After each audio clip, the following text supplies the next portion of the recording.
ఒకప్పుడు అమ్మా తెలంగాణ అమ్మ అనేటువంటి ఒక పాట మీ నోటి నుంచి వచ్చిందని అంటేనే అమ్మా తెలంగాణమా ఆకలికే కలగానమా అడుకున్న ముసడైనా సరే తెలంగాణ అంటే ఉడుకుడుకు రక్తం మరగాలి అట్లాంటి పాట ఉండేది. తేనె తట్టెల తీయగుంటది అత్తి అంచున మెత్తగుంటది అమ్మా తెలంగాణమా కోటాది గానమా. ఏ తల్లి ఉడితే ఏ తల్లి కడుపులో పుట్టినవో ఎక్కడ పుట్టినవో ఏడ నేర్చినవో కానీ నిజంగా తెలంగాణ రాష్ట్రాన్ని మొత్తం ఒక ఊపింది పాట.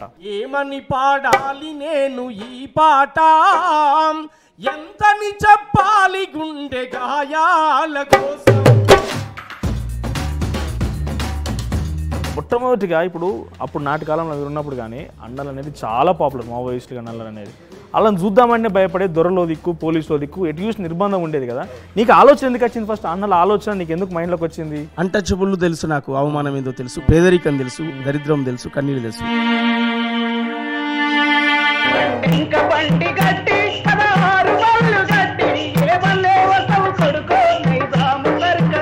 కొడుస్తున్న పొద్దు మీద నడుస్తున్న కాలమా. కేసీఆర్ తెలంగాణ జాతిపిత అనేటువంటి ప్రచారం బీఆర్ఎస్ పార్టీ చేసుకున్నది.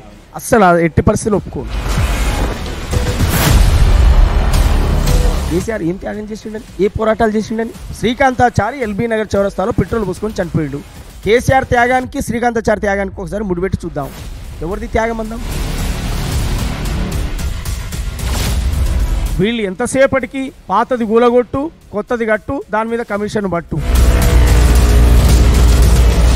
నడుస్తున్న పొద్దు మీద నడుస్తున్న కాలమా వారు తెలంగాణమా. పొడుస్తున్న పొద్దు మీద నడుస్తున్న కాలమా పోరు తెలంగాణమా.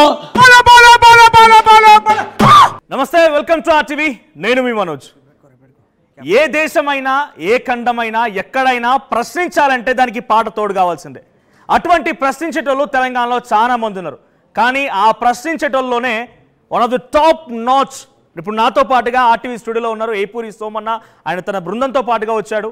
ఈ మధ్య కాలంలో ఆ ప్రశ్నించేటువంటి గొంతు కొంత డెఫినెట్గా ప్రభుత్వానికి సంబంధించి అనుకూలంగానే మారింది. చాలా అంశాలు ఉన్నాయి, మాట్లాడదాం. బట్ రాజకీయంగా కానివ్వండి, పాటలతో కానివ్వండి, ఈరోజు ఒక్కసారి మిమ్మల్ని అందరినీ కూడా ఒక ఊపేందుకు ఏపూరు సోమన్న బృందాన్ని ఆర్టీవీ స్టూడియో తీసుకొచ్చాం. Welcome to RTV Epuru Somanna. So ఏంటి, ఎలా ఉన్నారు? అంత బాగానే ఉందా? పాటలతో దుమ్ములేపే ఏపూరు సోమన్న మధ్యకాలంలో కొంత గొంతు సైలెంట్ అయిందా? సైలెంట్ చేసిర్రా? ఓకేనా? సో మిమ్మల్ని తీసుకొచ్చి నేను ఈ పాటల కంటే మాట్లాడిస్తే చూస్తూ నన్ను తిట్టుకుంటారు. ఒకసారి పాటతో స్టార్ట్ చేద్దాం. ఒకప్పుడు అమ్మా తెలంగాణ అమ్మ అనేటువంటి ఒక పాట మీ నోటి నుంచి వచ్చిందని అంటేనే పడుకున్న ముసడైనా సరే తెలంగాణ అంటే ఉడుకుడుకు రక్తం మరగాలి అట్లాంటి పాట ఉండేది. ఒకసారి ఆ పాటతో స్టార్ట్ చేద్దామన్న. అమ్మా నీకు వందనాలమ్మో కమ్మా నీ ప్రేమానిదమ్మో. అమ్మా నీకు వందనాలమ్మో కమ్మా నీ ప్రేమానిదమ్మో. ఎట్టొల్లా మట్టి సిప్పవు ఎట్టొల్లా మట్టి సిప్పవు కాయిదోల్లా కాండవటలు. అమ్మా తెలంగాణమా ఆకలికే కలగానమా. అమ్మా తెలంగాణమా కోట్లాది గానమా. అమ్మా తెలంగాణమా కోట్లాది ప్రాణమా. అమ్మా తెలంగాణమా కోట్లాది ప్రాణమా. పౌరుషాలు గల్లా తల్లమ్మో పుట్టినిల్లమ్మో. ఆ తేనె తట్టెలా తీయగుంటది, తేనె తట్టెలా తీయగుంటది అత్తి అంచున మెత్తగుంటది. అమ్మా తెలంగాణమా కోటాది గానమా. అమ్మా తెలంగాణమా కోటాది ప్రాణమా. నవాబులకు సవాల్ విసిరి దేశము గులామి సంపిటి, దేశము గులామి సంపిటి, దేశము గులామి సంపిటి. ఆ గనిలో దొరల మెడలు నరికి రజాకారుల రక్తము దాగి, రజాకారుల రక్తము దాగి, రజాకారుల రక్తము దాగి. ఎట్టో నీ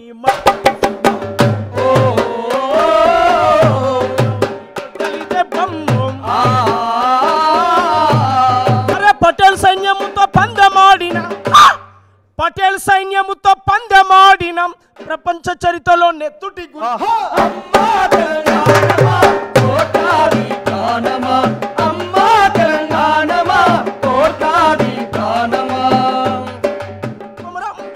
కలిసి మొక్కేటి కేసాపూరు జాతర చూడు కలిగిన సీతకు మొండి రామునికి బంధం కలిపే భద్రాచలము శివ శివ అంటూ ఒక్క పత్తుడు సేములాడ రాజన్న రూపం చూడు పాయలై విడిపోయే గంగా ఏడు పాయల జాతర చూడు తురలకు బిడ్డలనిచ్చే సమ్మక్క సారక్క జాతర చూడు పాశమ్మ పోషమ్మ కాలమ్మ తల్లి గండి మైసమ్మ కనుగుట్ల చూడు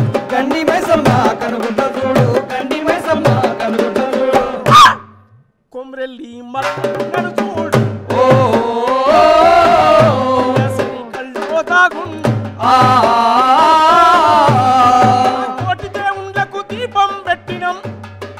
కోటి దేవుండ్లకు దీపం పెట్టిన తెలంగాణ తల్లిని చూడు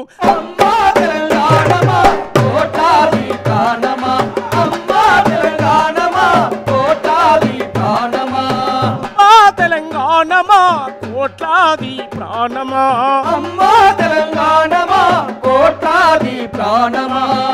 అమ్మా నీకు వందనాలం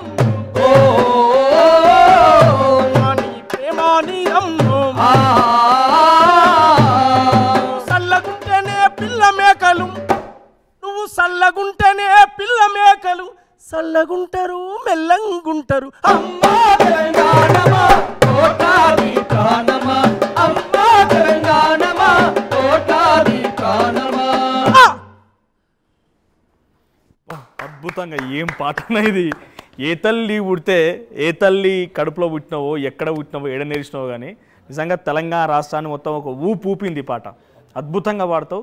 సో ఫస్ట్లో ఏపూరి సోమన్న అంటే పాట రూపం అందరికీ ఎరికే, కానీ ఏపూరి సోమన్న ఎక్కడి నుంచి వచ్చిండు, ఎట్లా అనికిపుచ్చుకున్నాడు, ఈ పాటల ఒక ప్రయాణం ఎట్లా మొదలైంది, నిన్ను కన్నా తండ్రి ఎవరు తల్లి ఎవరు? మాది సూర్యాపేట జిల్లా, ఇప్పుడు సూర్యాపేట జిల్లా అన్న, ఒకప్పుడు ఉమ్మడి నల్గొండ జిల్లా. విప్లవ పోరాటాలకు పేరుగాంచిన కోటం బరిసెలందుకొని బరిలో ముందు నిలిసే సూర్యపేటం. మట్టి మనుషుల వెతలను కథలు రాసే వట్టి కోటం. భీమిరెడ్డి ఐలమ్మలు రగిలించిన పోరుబాటం. యుద్ధ గీతి సుద్దాల అడుగుల సవ్వడి ఆటం. బండెనుక బండని గరిజించే యాదగిరి పాటం. ఏమని పాడాలి నేను ఈ పాట, ఎంతని చెప్పాలి గుండె గాయాల కోసం.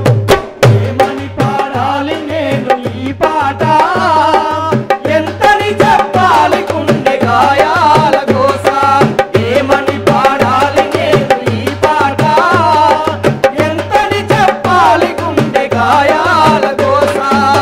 తెరచబడ్డ కూలి తల్లి కన్నీటి వలపోత, రక్తం వరదై పారిన తెలంగాణ కడుపు కోతం. ఏమని పాడాలి నేను ఈ పాట, ఎంతని చెప్పాలి గుండె గాయాల కోసం. ఏమని పాడాలి నేను ఈ పాట, ఎంతని చెప్పాలి గుండె గాయాల కోసం.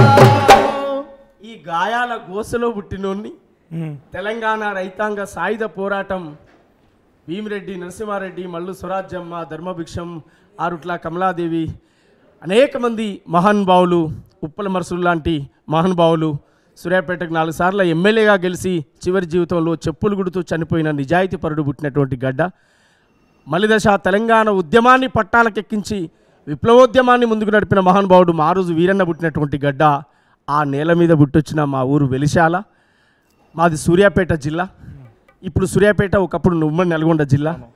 ఆ గడ్డ మీద పుట్టినోన్ని, ఆ ఉద్యమ పాఠాలు భావాలు నేర్చుకొని ప్రజల్లోకి వచ్చి దాదాపు 27 సంవత్సరాలుగా కాలికి గజ్జగట్టి సాంస్కృతిక ఉద్యమంలో మీ ముందుకు వచ్చినోన్ని. సూర్యాపేటలో మొదలైనటువంటి సోమన్న పాట తెలంగాణ రాష్ట్రాన్ని సాధించడంలో చాలా కీలక పాత్ర పోషించింది. ఇప్పటికీ ఎప్పటికీ ప్రశ్నించే గొంతుగా మారింది. సో ఏంటి అంటే కుటుంబంలో ఎవరైనా ఈ నేపథ్యం ఉండేనా? అంటే నువ్వు చాలామంది స్ఫూర్తి పొంది వచ్చినావు, మా రోజు వీరన్న, లేకపోతే చాలామంది ఉన్నత ఉద్యమకారుల పేరు చెప్పినావు. ఒకప్పుడు చిన్నప్పుడు ఊళ్ళో ఉండనంటే ఉదాహరణకి మనం పాతకాలం జనరేషన్ చూసినా కూడా బర్రలగాయనో గొర్రెలగాయనో గాడికే అయిపోయేది, కానీ పెద్ద పెద్ద చదువులు చదవలే, ఈ కవిత్వాలు నేర్వలే, భావాలు రాయలే, పద్యాలు రాయలే. ఎవరో మహానుభావులు గద్దరు లాంటి వాళ్ళు తప్ప కొంతమందికే సాధ్యం కాలేదు. ఎట్లా సాధ్యమైంది నీకు? ఎట్లా కుటుంబం నుంచి ఎవరు ఉండేనా? నాయనో అమ్మ ఎవరన్నా ఈ నేపథ్యం ఉండేనా? ఎవరు లేకుండే, నాన్న అమ్మ ఎవరు లేకుండే. చిన్నతనంలో అత్యంత 6-7 సంవత్సరాల కాలంలో నాన్న నాకు దూరం అయ్యాడు, నాన్న లేడు. అట్లా ఒంటరితనంలో ఉన్నటువంటి నా జీవితానికి పాట, పల్లె ఒడి, ప్రకృతి నన్ను దగ్గర తీసింది. ఆ పాటలు ఉద్యమకారులు గ్రామాల్లోకి వచ్చి పాడుతున్న పాటలు, విప్లవకారులు ప్రజల్లోకి వచ్చి పాడుతున్నటువంటి పాటలు, గద్దరన్న లాంటి మహాగాయకులు ఆ రోజుల్లో క్యాసెట్ రూపంలో అవి అజ్ఞాతంగా ఎక్కడో ఒకడ దొరికేటువంటి ఆ పాటలు టేప్ రికార్డులలో, ఆ టేప్ రికార్డు కూడా మా ఇంటి లేక వేరేటోళ్ళ ఇళ్ళ టేప్ రికార్డులకు పోయి తీసుకొచ్చినటువంటి ఇన్నటువంటి చరిత్ర. అవి పొద్దాకైంది. ఇది ఇవన్నీ ఎప్పుడు 12-13 ఏళ్ళ ఏజ్లో జరిగిన ప్రక్రియ. అంటే అదంతా అరిగోస పడితేనే ఆ భావాన్ని ఉనికి పుచ్చుకున్నావు అంతే. ఏదో మనం బడాబాబులు ఇళ్ళ పుట్టిన దొరల కుటుంబాలు కాదు, మన అరిగోస పడ్డం, అవ్వయ్య కట్టం చేస్తున్నారు, ఇవన్నీ చూసినావు కాబట్టి ఆడి నుంచి మొదలైన ప్రయాణం. మొట్టమొదటిగా ఇప్పుడు అప్పుడు నాటి కాలంలో మీరు ఉన్నప్పుడు కానీ అన్నలు అనేది చాలా పాపులర్, మావోయిస్టులుగా అన్నలు అనేది. వాళ్ళని చూద్దామంటే భయపడే దొరలో దిక్కు, పోలీసులో దిక్కు, ఎటు చూసి నిర్బంధం ఉండేది కదా. నీకు ఆలోచన ఎందుకు వచ్చింది? ఫస్ట్ అన్నల ఆలోచన నీకు ఎందుకు మైండ్లోకి వచ్చింది? అంటే నేను పుట్టి పెరిగింది వెలివాడలో. అంటచబుల్ తెలుసు, నాకు అవమానం ఏందో తెలుసు, పేదరికం తెలుసు, దరిద్రం తెలుసు, కన్నీళ్ళు తెలుసు. దీనికి తోడు ఇంకా కన్నటువంటి వాళ్ళు లేకపోవడం, ఇవన్నిటి వల్ల నాకు చిన్నప్పటి నుంచి నలుగురి కోసం పనిచేయడం అంటే ఇష్టం, నలుగురికి న్యాయం జరిగే దారిలో నడవడం అంటే ఇష్టం. ఆ చిన్నతనంలో 12-13 ఏళ్ళ ఏజ్లోనే గద్దరన్న టేప్ రికార్డులో విన్నటువంటి పాటలను వినుకుంటూ నేను అడవిలో పోయి, అంటే పొలం కాడికి, బావి కాడికి, అక్కడ చేలల్లోకి పోయినప్పుడు అక్కడ ప్రాక్టీస్ చేసుకునేవాడిని. నాకు నేను ఇవి ఇక్కడ విని, నైట్ ఇక్కడ విని, పొద్దాక అక్కడ ఒక్కనే సింగిల్గా ప్రాక్టీస్ చేసుకునేవాడిని. మళ్ళీ ఎవరైనా చూస్తురా లేరని భయపడుతూ నాకు నేనే పాడుకునేటువంటి, నాకు నేనే గునుగుతుండేవాడిని, నిరంతరం గునుగుతుండేవాడిని. అట్లా ప్రతి పాట నాకు నోటికి వచ్చు. ఏ పాట కూడా నేను చూసుకుంటా ఆ రోజుల్లో అసలు ఏ పాట కూడా పాడకపోయేది. జరే ఎప్పుడైనా తప్పని పరిస్థితి వస్తే కొత్త పాట అయితే, అప్పటికప్పుడు రాసిన పాట అయితే ఒక్కోసారి చెక్ చేసేది అనుకో, కానీ మేజర్గా నేను పాడే ప్రతి పాట కూడా నోటికి వస్తుంది. అంటే అట్లా అప్పటి నుంచే నాకు చిన్నప్పటి నుంచి ప్రశ్నించే పాటలే, ఎస్, సినిమా పాటలు కాదు, అవి ఏహి రావు. అది నాకు నేర్పిన, కొట్టినా తిట్టినా నేను అవి పాడలేను. నాకు స్టార్టింగ్ బేసే నా చిన్ని తమ్ముళ్ళారాం, శంకరన్న వారసులారాం, శంకరన్న బాటల మీరు షరికై పోరండయ్యో.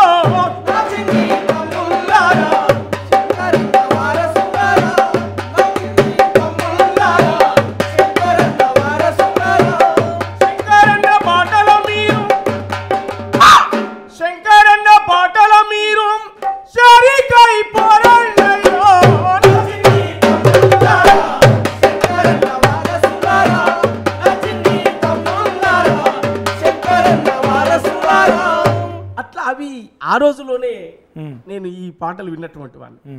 వందనమో వందనమమ్మో నా సెల్లేల స్వర్ణమ్మం, బంధుకూల వందనమమ్మ, పక్క రైతుల వందనమమ్మ, సిన్ని పూనెల వందనమమ్మ,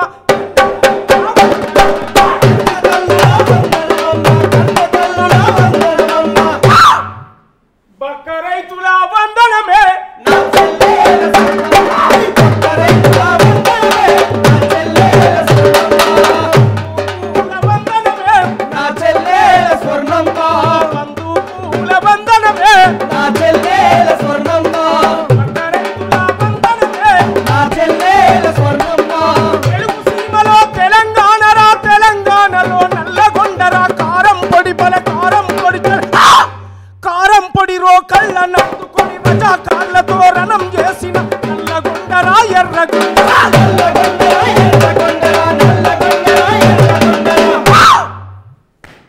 నల్గొండ సెల్లలే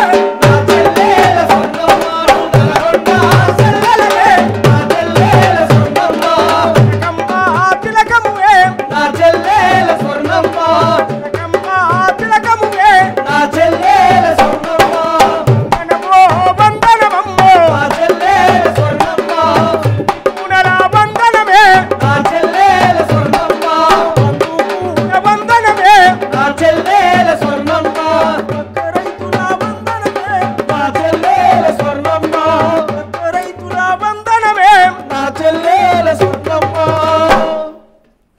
పాటలు క్యాసెట్ రూపంలో వేసుకొని వింటున్నటువంటి కాలం. ఈ పాటలన్నీ నైట్ పూట అక్కడ వినేవాడిని. పశువుల కాడికి పోయి బావి కాడికి పోయి ఒక్కనే సింగిల్గా ప్రాక్టీస్ చేసుకునేవాడిని. మళ్ళీ వచ్చి సాయంత్రం పూట గ్రామాల్లో స్నేహితులు ఫ్రెండ్స్ ఉంటే వాళ్ళ ముందు పాడేవాడిని. బాగుందని చెప్పి చప్పట్లు కొడితే సంతోషంగా ఉండేవాడిని. బాగలేదంటే ఎలా పాడితే బాగుంటుందని చెప్పి నేర్చుకునేవాడిని. అట్లా నా తపనంతా పాట వైపు ప్రయాణించడమే జరిగింది జీవితం మొత్తం కూడా. ఏ రోజు ఇంకో వేరే వ్యాపారం చేద్దామా, వేరే బిజినెస్ చేద్దామా, ఇంకేమైనా వర్క్లోకి వెళ్ళిపోదామా, లేదా ఎవరికైనా జాబ్ కుదురుదామా, నా లైఫ్లో ఇలాంటి ఆలోచనే రాలే. బతికితే గాయకుడిగా బతకాలి, జీవిస్తే అలా ఉండాలి, పోయినా ఎవరు అంటే తను ప్రజా గాయకుడు అనే పేరే ఉండాలి తప్ప నా జీవితంలో ఇంకోటి రావద్దు అని కలలు కానీ వచ్చినటువంటి వాళ్ళు. కానీ ఈరోజు ఏ పురుషమన్నా వ్యాపారం చేసి డబ్బులు సంపాదించి కార్లు బిల్డింగ్లు కొనలే, కానీ కొన్ని కోట్ల మంది యొక్క మనసుని అయితే నువ్వు సంపాదించుకున్నావు. వ్యాపారం చేస్తే నీ కుటుంబం బతుకుతుంది, లేక 10 మంది బతుకుతారు. ఉద్యోగం చేస్తే 4 నీ కుటుంబం బతుకుతుంది. కానీ ఈరోజు నీ పాటతో పక్కన నాకే నువ్వు ఆడి పాడుతుంటే సెగ తగులుతుంది ఇట్లా. సో అప్పుడు మీరు పాడుతున్న టైంలో మీరు టేప్ రికార్డులో ఇని కానివ్వండి, లేకపోతే ఉద్యమాల పాటలు ఇని పాడుతున్నారంటే, సరే కొంతమంది పెద్దలు చెప్పిన కథలు కానీ అప్పుడే సినిమాలు, మన మావోయిస్టుల సినిమాలు చూస్తే ఆ పుస్తకం చూసినా, ఎర్రజెండా కనిపించినా పోలీసు ఎటువైపు నుంచి వచ్చి దొరకబట్టి అరెస్ట్ చేస్తుండే. సో ఎంత సీక్రెట్గా మెయింటైన్ చేసినావు అంటే నువ్వు ఆ ప్రభావితమైనవు కదా. అటువంటి బెదిరింపులు, అటువంటి నీకు హెచ్చరికలు ఉండేనా ఎప్పుడన్నా? 3 నెలలు 90 రోజులు నల్గొండ జిల్లా జైల్లో గడిపిన, 15 సంవత్సరాలు కోర్టు చుట్టూ తిరిగిన, సూర్యాపేట కోర్టు చుట్టూ 15 సంవత్సరాలు పట్టింది ఒక కేసు కొట్టేయడానికి. దాదాపు వరంగల్ సెంట్రల్ జైల్లో దాదాపు 15-20 రోజులు వేసిండ్రు. ఇవన్నీ 2004లో జరిగిన ఇన్సిడెంట్స్లు. ఓకే. చర్చలు ఫెయిల్యూర్ అయిన తర్వాత ఉద్యమం నిర్బంధ కాలం వచ్చి ఎక్కడ దొరుకుతున్న అక్కడ అరెస్ట్ చేస్తున్న కాలం, కాల్చి చంపేస్తున్న కాలం. నేను కూడా చనిపోయేవాడిని. గద్దరన్న నన్ను కాపాడాడు ఆ రోజుల్లో. గద్దరన్న కాడికి పోయి నేను భూదేవి నగర్ వెంకటాపురం ఆ ఏరియాకి పోయి గద్దరన్న ఇంటికి పోయి కలిసినప్పుడు నేను ఇంటికి పోగానే తను కూడా భయపడ్డాడు. ఎందుకు వచ్చావు ఏంటి అని సీరియస్గా మాట్లాడాడు. అంటే నిర్బంధం ఇలా ఉంది, నువ్వు ఇక్కడ ఎందుకు వచ్చావు, అసలు ఏం జరుగుతుందనేది ఆయన కూడా కొంత ఆందోళన గురైన పరిస్థితి ఉండే. నేను విషయం అంతా ఎక్స్ప్లెయిన్ చేసినాక దగ్గర తీసి ఇక్కడే ఉండు, నువ్వు బయటకు పోతే చంపేస్తాను నేను అని చెప్పి నన్ను ఒక 2 నెలలు 3 నెలలు తన ఇంట్లో పెట్టుకొని. ఏం సంఘటన అంతగానం దారి తీసి ప్రమాదాన్ని తీసుకొచ్చి? ఇవే అప్పుడు చర్చలు ఫెయిల్యూర్ అయినాయి. అవును. అంటే మేము చర్చల కంటే ముందు దాంట్లో యాక్టివ్ అయి తిరిగినాం కదా. చర్చలు ఫెయిల్యూర్ అయిన తర్వాత ఎవరెవరు ఉండని చెప్పి ఎంక్వైరీ చేయడం స్టార్ట్ అయిన తర్వాత నా మీద నిర్బంధం సీరియస్ స్టార్ట్ అయింది. అంటే లీగల్గా తనే తిరుగుతాడు, బయట ఇక్కడ ఉంటాడు కనుక ఈయనకు బయట అండర్ గ్రౌండ్ ఉన్న వాళ్ళతో సంబంధాలు ఉంటాయని చెప్పి ఆ రోజుల్లో ఆ టార్చర్ స్టార్ట్ అయింది. అంటే ఇటువంటి భావాజాలం ఉన్న వాళ్ళు డెఫినెట్గా ఈ బయట ఈ దొరల రాజ్యంలో ఈ ప్రభుత్వంలో మనం చేయలేమని చెప్పి బంధువు బట్టి లోపలికి పోతారు కదా. అసలు ఆలోచన రాలే నీకు ఎప్పుడు? నాకు అలాంటి ఆలోచనలు కూడా వచ్చినాయి. అది పంచుకున్న వాళ్ళక్కడ పంచుకున్నాను. కానీ ఒక సాంస్కృతిక ఉద్యమ కళాకారుడిగా నీ పాత్ర ప్రజల్లో ఉండాలి తప్ప లోపల కాదు అనేటువంటి మాటలు కూడా విని నేను బయటనే ఉన్నాను. ఓకే, అలా జరిగింది. అటువంటి ఆలోచన టైంలో ఏమనిపించింది ఇంట్లో చుట్టుపక్కల వాళ్ళకి కానీ దోస్తులకు కానీ ఇంకెవరికి? ఏమీ అనిపించలేదు. జీవితం సరే ఇప్పుడు మారుతున్న పరిస్థితుల దృష్ట్యా, ఆలోచన దృష్ట్యా ఇప్పుడు ప్రజల పాట పాడాలి, ప్రజల బాణి వినిపించాలి. సేమ్ టైం కాలం కలిసి వచ్చే అవకాశాలు వస్తే నాలాంటి ఎంతోమందిని చట్టసభల్లోకి తీసుకెళ్ళాలి. బాబాసాహెబ్ అంబేద్కర్ ఐడియాలజీకి వచ్చిన తర్వాత ఓటు అనే ఆయుధం ఏంటిది అని తెలుసుకున్న తర్వాత కానీ నాలో మార్పు వచ్చింది. అంతకుముందు నాకు ఎర్రస్తూపం కనపడితేనే ఆనందం. నా పేరు కూడా కామ్రేడ్ ఏపూరు సోమన్న అని ఉంటే ఎంత బాగుండు అనుకునేవాడిని కదా. ఆలోచనతో వచ్చినటువంటి వాడిని. అందువల్ల అప్పుడు కుటుంబం, ఫ్యామిలీ ఎవరు కనపడరు ఆ సిచ్యువేషన్లో ఉన్నప్పుడు. అందువల్ల నేను ఇలా ఒకవేళ కాంగ్రెస్ పార్టీలో రాజకీయంగా కొనసాగుతున్నప్పటికి కూడా నాకు తిరుగుబాటు ధోరణి, విప్లవ ధోరణి అనేది నా ప్రాణం. అది నాకు బాల్యంలో నాకు అబ్బినటువంటి ఇది.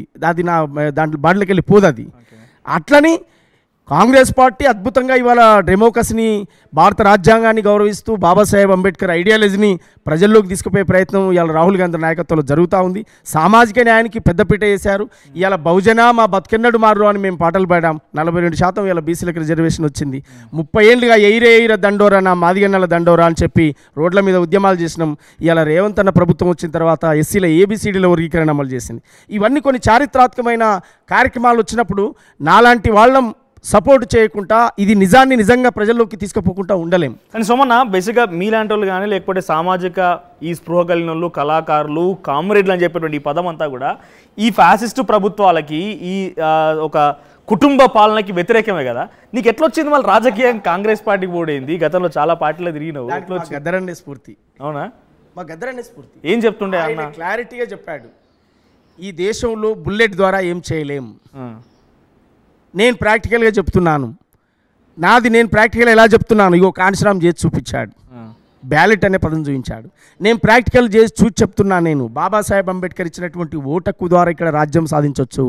మనం బుల్లెట్ పట్టుకోవడం ద్వారా రక్తపాతమై మన జాతులు మన వర్గాలు పీడన లేకుండా చనిపోవడమే పరిష్కారం అయితే తప్ప సమస్య పరిష్కారం కాదు. ఆ దాఖలాలు కనపడట్లేవు ఎక్కడ కూడా. అందువల్ల మనం బ్యాలెట్ వైపు పోవాలనేటువంటి ఆలోచన నేను గద్దరన్న నుంచి నేర్చుకున్నది. నేను కాన్సీరామ్ జీవితం స్టడీ చేసి నేర్చుకున్నది. నేను బాబాసాహెబ్ అంబేద్కర్ జీవితాన్ని స్టడీ చేసి నేర్చుకున్నాను. ముఖ్యంగా ప్రధానంగా అన్నిటికంటే కూడా ఇండియాలో ఏం చేయాలని చెప్పి కులం వర్గం రెండు పోరాటాలు జమిలి పోరాటాలు నడవాలని చెప్పిన మారోజు వీరన్న ఐడియాలజీని చదువుకునేటువంటి వాళ్ళం కనుక ఆ క్రమేపీ వస్తున్న క్రమంలో 2004 వరకు ఒక ఆ ఐడియాలజీ ఉన్నటువంటి మేము ఆ 4 తర్వాత మాలో మార్పు వచ్చింది. సామాజిక విప్లవోద్యమాలు నడవడం, సమాజంలో కుల సంఘాలు నడవడం, అస్తిత్వ పోరాటాలు నడవడం, హక్కుల పోరాటాలు నడవడం, ఈ అన్నిటి కోసం మా గొంతును గలంగా విప్పడం మేము పనిగా పెట్టుకున్నాం. ఆ ప్రజా ఉద్యమాల్లో ఎప్పుడైతే వచ్చామో మా తండాల మా రాజ్యం, మా ఓట్లెంతో మా శాతం మాకు కావాలి, మా వాటా మాకు కావాలి, జనాభా ప్రాతిపదికన మా హక్కులు మాకు ఉండాలి, ఈ నినాదం తెర మీదకి రావడం ద్వారా మా లైన్ అంతా ఇటువైపు అయిపోయింది. ఎస్, ఖచ్చితంగా మనం ఇక్కడ ఉండాలి, మనం అడవుల్లో పోయి చనిపోవడం కాదు, గ్రామాల్లోనే ఉండాలి, గ్రామాల్లో జరిగే అన్యాయాలను ఎదిరించాలి, అక్రమాలను ఎదిరించాలి, బాబాసాహెబ్ అంబేద్కర్ ఇచ్చిన ఓటక్కును ఉపయోగించుకునే ఇవాళ రాజ్యంలోకి వెళ్ళాలి అనేటువంటి ఒక కాన్సెప్ట్తో మేము ఇటు మళ్ళాం. రైట్, మాటైనా పాటన ఏ పురుషం మనకి పెట్టింది పేరు. కానీ ఒకసారి మనం మారోజు వీరన్న పేరు తీసుకున్నాం కాబట్టి బహుజన ఉద్యమాలన్నా తెలంగాణ ఉద్యమాలన్నా డెఫినెట్గా మారోజు వీరన్న గుర్తు చేసుకోవాల్సిందే. ఒకసారి నువ్వు పాడిన పాట మారోజు వీరన్న గురించి ఒక 2 లైన్లు మంచిగా గుర్తు చేసుకుని పాడుకుందాం. బహుజన విప్లవ కెరటం మారోజు వీరన్న, అనగారిన ప్రజల గుండె తరువే మాయ.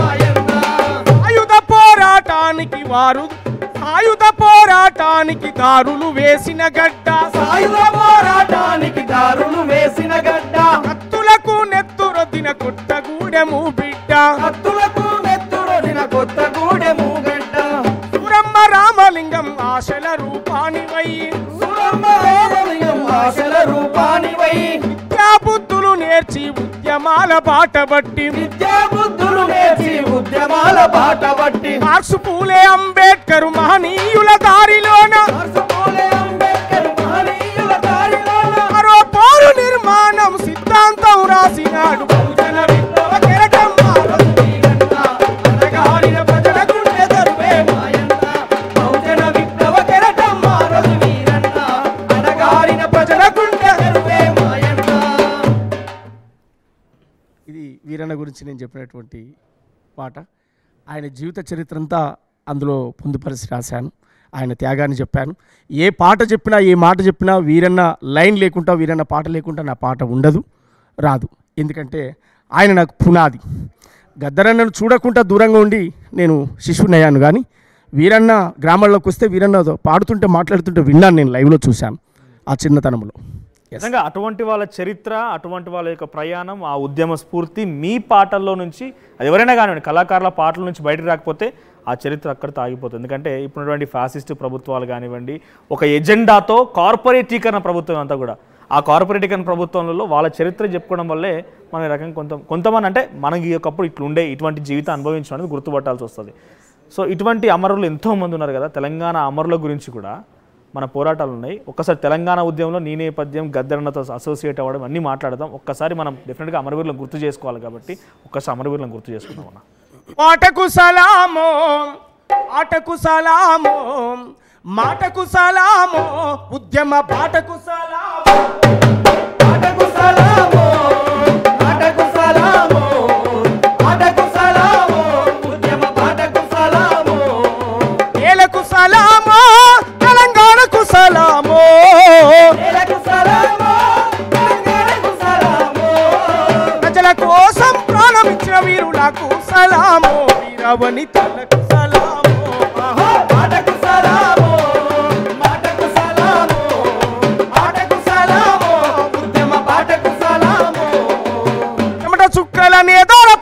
పోడుపోతం చేసి పంటను తీస్తే గిరిజన తెగలను దోసుక తింటూ శిస్తుగట్టమని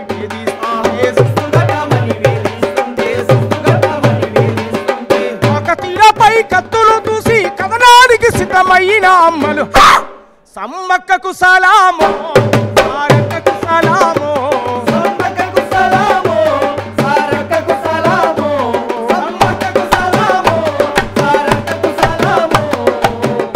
రాజులతో యుద్ధం చేసి పడుగులనందరిని సిద్ధం చేసి గోల్కొండపై పాదం మోపి బహుజన రాజ్యం జెండను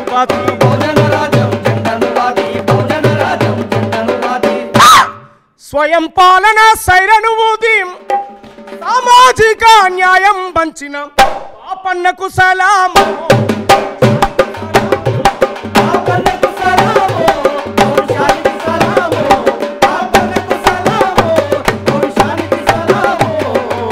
మలకలను ఏకం చేసి రోకలి బండలు చేతుల బట్టి దొరభూస్వాములకెదురుగా నిలిచి భూమి భుక్తికై పోరును నడిపి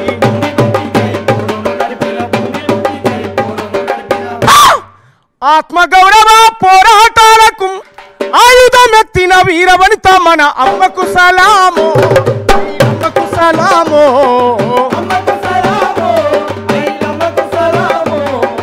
అమ్మకు సలామో ఆటకు సలామో ఆటకు సలామో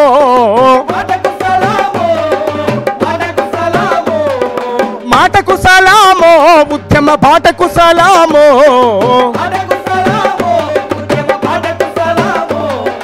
నేలకు సలామో తెలంగాణకు సలామో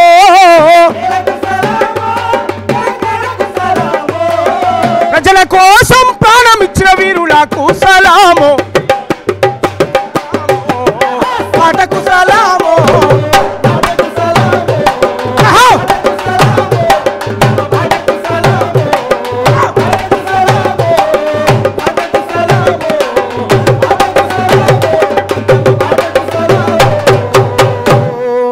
జోహార్ తెలంగాణ మన వీరులకు జోహార్ జోహార్. డెఫినెట్ గా తెలంగాణ రాష్ట్రం అంటే 60 ఏళ్ల చరిత్ర. ఒక్కరు గారు ఇద్దరు కాదు, కొన్ని వేలాది మంది మరణిస్తే ఈరోజు తెలంగాణ రాష్ట్రం సిద్ధించింది. ఆ తెలంగాణ రాష్ట్రం రోజు చాలా గర్వంగా తెలంగాణ కళాకారుడు అని కానీ తెలంగాణ రాష్ట్రం అని తెలంగాణ ప్రభుత్వం అని చెప్పుకోగలుగుతున్నాం. వారందరికీ కూడా డెఫినెట్గా ఒక్కసారి మనం నివాళులు అర్పించాల్సిందే. జోహార్ తెలంగాణ మన వీరులకు.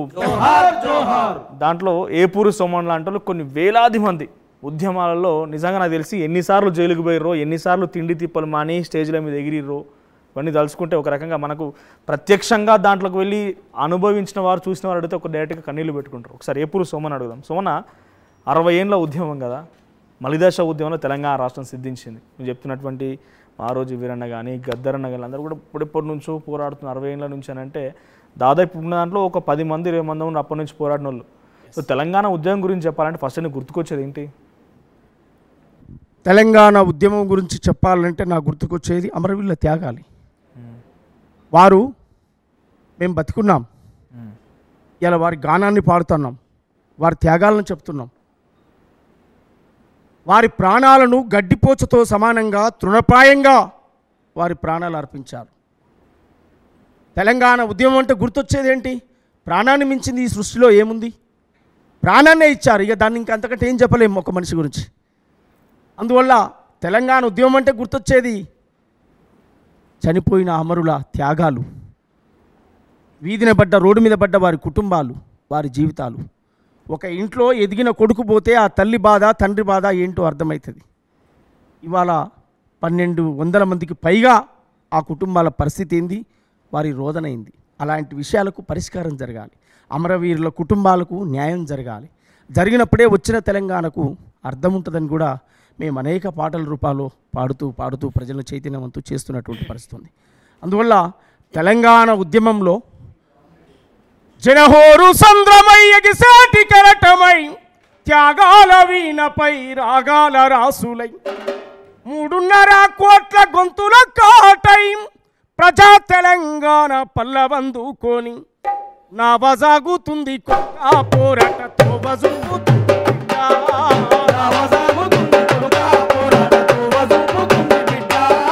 నా వజాగుతుంది కొడుక పోరాటతో వజుపుతుంది బిడ్డ.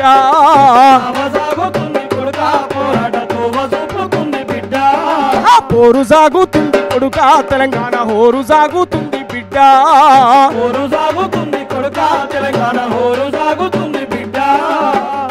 అట్లా తెలంగాణ పిలుపునిచ్చినటువంటి వాళ్ళం. గద్దరన్న నాయకత్వంలో 100 కిలోమీటర్లు పాదయాత్ర చేసి తెలంగాణ నేలంతా కూడా చనిపోవద్దు బిడ్డలారా అని చెప్పినటువంటి సందర్భం. పోరాడి సాధించుకుందాం తెలంగాణను తప్ప మనం చనిపోవద్దు అనేటువంటి సందర్భాన్ని చెప్పాం. ఇవాళ తెలంగాణ రాష్ట్రం రావడానికి అమరవీరుల త్యాగాలే కారణం. అమరవీరుల త్యాగాలను చూసి చలించిపోయిన సోనియా గాంధీ కాంగ్రెస్ ప్రభుత్వం తెలంగాణ ఇచ్చినటువంటి చారిత్రాత్మక అవసరాన్ని కూడా ప్రజలకు చెప్పాల్సి. సోమన్న, ఇప్పుడు చరిత్రలలో జరిగినటువంటి అంశాలని కొన్ని సినిమాల రూపంలో, కొంతమంది వీడియోల రూపంలో, మీలాంటి వాళ్ళ ప్రసంగాల రూపంలో, మాలాంటి వాళ్ళ వార్తల రూపంలో అప్పుడప్పుడు ఒక శ్రీకాంతాచారి ఉదాహరణగా తీసుకుంటే, చేతికి అందొచ్చిన కొడుకు ఒంటిపైన పెట్రోల్ పోసుకొని నిప్పంటించుకొని మారిపోతూ ఉంటే, చర్మం అంతా కాలిపోతుంటే, దాదాపుగా 80% కాలిపోయిన చర్మాన్ని తీసుకొని ఆ తల్లి కళ్ళకు చూపించింది. ఆ తల్లి బాధ ఏందో నిజం. అంటే అదొక ఎమోషన్, అది ప్రత్యక్షంగా చూసిన వారికి తప్ప తెలియదు. సో తెలంగాణ ఉద్యమంలో ఎటువంటి ముందడుగు పడ్డది, తెలంగాణ ఉద్యమంలో ఎటువంటి పాట ఆట ఉండేది, తెలంగాణ ఉద్యమంలో కళాకారులు ఏ రకంగా, అంటే అది ఇప్పుడు ఉదాహరణ తీసుకుంటే కాంగ్రెస్ పార్టీ ఒక సభ పెట్టిందనంటే, కాంగ్రెస్ పార్టీ బీఆర్ఎస్ బీజేపీ సభ పెట్టిందంటే కళాకారులను పిలుచుకుంటారంటే వాళ్ళకు కొన్ని ఏర్పాట్లు ఉంటాయి. మంచిలు తాగడానికో, ఒక వేదికను, ఒక సభ, ఒక సమావేశం అని ఒక హంగామా ఉంటుంది. కానీ అప్పుడు వేదికలు ఎక్కడిది, ఎక్కడికి పోతే అక్కడ మనం కూర్చున్నదే వేదిక, పాట పాడిందే సభ, ఎక్కడుంటే అక్కడనే కదా. సో అటువంటి సందర్భాలలో ఎటువంటి పోరాటం జరిగింది, నీ పాత్ర ఏంది, నీ పాత్రకు నువ్వే చెప్పు. ఎందుకంటే తెలంగాణ ప్రజలకు తెలుసు ఎవరేం చేసిరు అనేది. దీంట్లో ఒక్కొక్కరి గురించి మనం డిఫైన్ చేసి మాట్లాడాల్సింది. తెలంగాణ సమిష్టిగా 4 కోట్ల మంది వాళ్ళు పోరాడితే రోజు తెలంగాణ రాష్ట్రం సాధన అయింది. కాబట్టి కళాకారుల పాత్ర గురించి ఏంటిది? అప్పుడు తెలంగాణ వచ్చిందని అంటేనే కళాకారులు, ఈరోజు కళాకారులు ఏడున్నారు?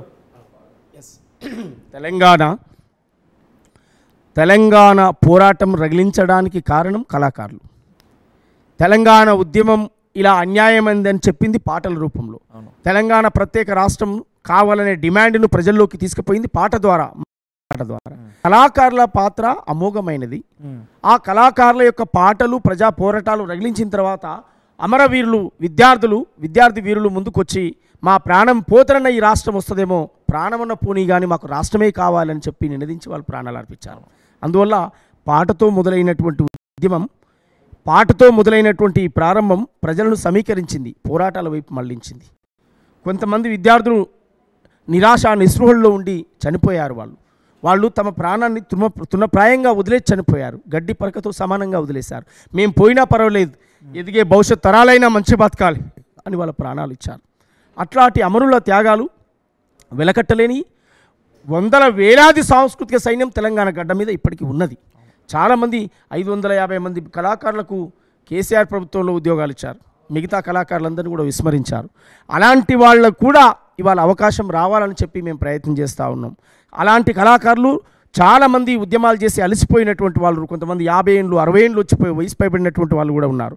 అలాంటి వాళ్ళని కూడా గుర్తించి ఈ ప్రభుత్వంలో, కాంగ్రెస్ ప్రభుత్వంలో, ప్రజాపాలనలో వాళ్ళందరికీ ఉద్యోగాలు రావాలని కూడా మేము అనేకసార్లు ముఖ్యమంత్రి గారికి, ఇతర నాయకత్వాన్ని కూడా చెప్పడం జరిగింది. వారు కూడా సానుకూలంగా స్పందించి మరి పిసిసి అధ్యక్షుడిగా ఉన్నటువంటి మహేష్ కుమార్ గౌడ్ లాంటి వాళ్ళు కూడా నిండు సభలో, కొన్ని సభల్లో చెప్పారు. వాళ్ళు శాసనమండలిలో కూడా వారు మాట్లాడారు. కళాకారులకు న్యాయం కాంగ్రెస్ పార్టీ చేస్తుందనే విశ్వాసం, నమ్మకం మాకుంది.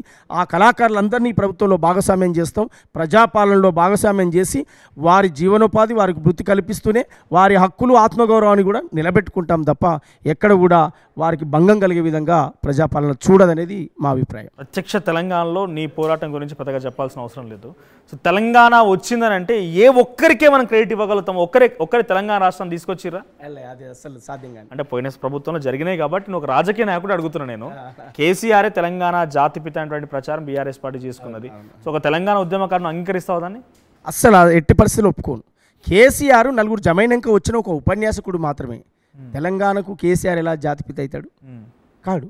జాతిపిత, తెలంగాణకు జాతిపిత కేసీఆర్ కాడు. కేసీఆర్ కేవలం వందలాది మందిని మేము గంటల తరబడి పాటలు పాడి పోగేస్తే ఆడికొచ్చి మాట్లాడిన ఉపన్యాసకుడు మాత్రమే కేసీఆర్ ఏం త్యాగం చేసిండని, ఏ పోరాటాలు చేసిండని? ప్రజలు చేసిరు పోరాటాలు, ఉద్యమకారులు చేసిరు, ప్రాణాలు ఇచ్చిర్రు అంటున్నా నేను. శ్రీకాంతాచారి ఎల్బీ నగర్ చౌరస్తాలో పెట్రోల్ పోసుకొని చనిపోయిండు. కేసీఆర్ త్యాగానికి, శ్రీకాంతాచారి త్యాగానికి ఒకసారి ముడిపెట్టి చూద్దాం. ఎవరిది త్యాగం అందాం? శ్రీకాంతాచారిది త్యాగం అవుతుందా? కేసీఆర్ది త్యాగం అవుతుందా? 2 సార్లు ఈ రాష్ట్రాన్ని ముఖ్యమంత్రిగా పరిపాలించి అన్ని ఫలాలు అనుభవించి వారి కుటుంబం బిడ్డ కొడుకు అల్లుడు ప్రశాంతమైన ఫ్యామిలీని గడుపుకున్నటువంటి వాళ్ళేడా ఇవాళ శ్రీకాంతాచారి కుటుంబం పరిస్థితేడా? శ్రీకాంతాచారి లాంటి అనేక మంది ఇషాన్ రెడ్డి, వేణుగోపాల్ రెడ్డి, యాదిరెడ్డి, సువర్ణమ్మ, సుమను, అనేక మంది నాయకులు, విద్యార్థి నాయకులు, వాళ్ళ జీవితాలేడా ఒక్కసారి మనం చూసుకుందాం. అందువల్ల ఎవరు జాతిపితలు కారు, ప్రాణాలు ఇచ్చిన వాళ్ళే జాతిపితలు, ఉద్యమాన్ని నిర్మాణం చేసి నడిపించిన వాళ్ళే జాతిపితలు అవుతారు తప్ప జాతిపితలు దయ్యాలు భూతాలు తీసుకొచ్చి మనం జాతిపితలుగా పెట్టలేము. తెలంగాణ ఉద్యమకారుడు అనొచ్చు, ఉపన్యాసకుడు అని కూడా అనొచ్చు కేసీఆర్ గారిని. ఆయనకి ఇచ్చే గౌరవం ఆయనకు ఖచ్చితంగా ఇవ్వాలి, మనం అగౌరవపరచం. కానీ జాతిపితలు మాత్రం కారు. ఓ కళాకారుడు చెప్పు, అప్పుడు కాంగ్రెస్ కూడా అధికారంలో ఉంది, కాంగ్రెస్ తెలంగాణ ఇచ్చిందంటే ఊరికేనే ఇయ్యలేదు, పోరాటాలు చేసిర్రు, దాన్ని కాదనలేము. కానీ ఇక్కడ విషయం ఏంటంటే టీఆర్ఎస్ పార్టీ అప్పుడు ఒక రాజకీయ పార్టీగా అనేది ఒక రాజకీయ అవతారంలో ఆ తెలంగాణ ఉద్యమానికి తోడై ఊపిరి పోయకపోతే ఇది తెలంగాణ రాష్ట్రం వచ్చేదన్న క్వశ్చన్ రైజ్ అయింది అనుకో, చరిత్రకారులకి లేకపోతే అందరికీ సమాధానాలు తెలుసు, చూసినటువంటి వ్యూవర్స్కి చెప్దాం. తెలంగాణ రాష్ట్రం తర్వాత ఆవిర్భవించకపోతే ఈరోజు తెలంగాణ రాష్ట్రం ఎక్కడిది? బెల్లి లలితక్క 18 ముక్కలుగా నరకబడి చనిపోకపోతే టీఆర్ఎస్ ఎక్కడిది? గద్దరన్న వెన్నపూసలో బుల్లెట్ దిగి నెత్తురు చిందించకపోతే తెలంగాణ ఎక్కడిది? తొర్రూరు ఐలన్ అనే ఒక గాయకుడిని తీసుకుపోయి ఇంట్లో పడుకున్నోని తీసుకొని పోయి ఎన్కౌంటర్లో కాల్చి చంపితే నెత్తురు బారింది, తెలంగాణ ఎక్కడిది? టీఆర్ఎస్ ఎక్కడిది? మారోజు వీరన్న సూర్యాపేటలో తెలంగాణ మహాసభ పేరుతో వేలాది మందితో సభలు నిర్వహించకపోతే తెలంగాణ ఎక్కడిది? గద్దరన్న నాయకత్వంలో భువనగిరిలో, వరంగల్లో వేలాది లక్షలాది జనంతో అమ్మా తెలంగాణమా అని చెప్పి తెలంగాణ కావాలి, మా తెలంగాణ మాకు కావాలని చెప్పి 96, 97లోనే డిమాండ్ చేసి లక్షలాది ప్రజలు భువనగిరి గ్రౌండ్ అంతా నిండిపోయినటువంటి చరిత్ర. అది లేకపోతే టీఆర్ఎస్ ఎక్కడిది? ఓకే, ఈ త్యాగాలన్నీ ఏ రోజైనా చెప్పారా? ఈ త్యాగాలు ఉన్నాయని చెప్పారా? కేసీఆర్ తోటే తెలంగాణ కేసీఆర్ అని చెప్పారు తప్ప చరిత్రలో ఇంతమంది అమరులు త్యాగాలు ఉన్నాయి, బూటకి ఎన్కౌంటర్ల పేరుతో ఎవరు తెలంగాణ అంటే వాళ్ళు నక్సలైట్ అని ముద్రేసి చంపిన రోజులు కదా అవి. అందువల్ల టీఆర్ఎస్ పార్టీ ఆవిర్భవించిన తర్వాత ఒక డెమోక్రసీగా, ప్రజాస్వామ్యంగా ఒక వేదిక, ఒక ప్లాట్ఫామ్ దొరికిందనడంలో నేను అబద్ధమాడను, నిజమే చెప్తాను. కానీ అనేక అమరుల త్యాగాల కొనసాగింపులో భాగంగా టీఆర్ఎస్ పుట్టింది తప్ప టీఆర్ఎస్ వచ్చినాక కాదు. తెలంగాణ 94లో ఇప్పుడు నేను పాడిన పాట అమ్మా తెలంగాణ మా పాట 94లో గద్దరన్న రాశాడు అమ్మా తెలంగాణ అని. తెలంగాణ జీవన విధానాన్ని మొత్తం పాట రూపంలో చెప్పాడు. దగా పడ్డన తెలంగాణము గుండె సప్పుడినుడో మాయన్నల్లారా,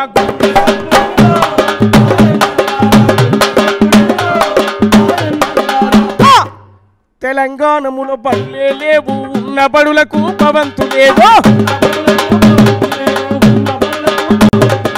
వానకాలము ఎండకాలము వారం రోజులు సెలవు దినాలే,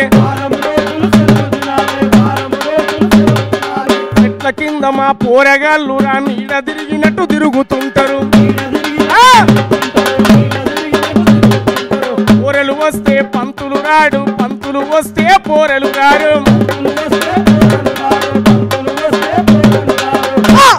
ఆ పోరెలు పంతులు ఇద్దరు వస్తే రాయనీకి మా పంతులు గారికి చాకి పీసు లేదో,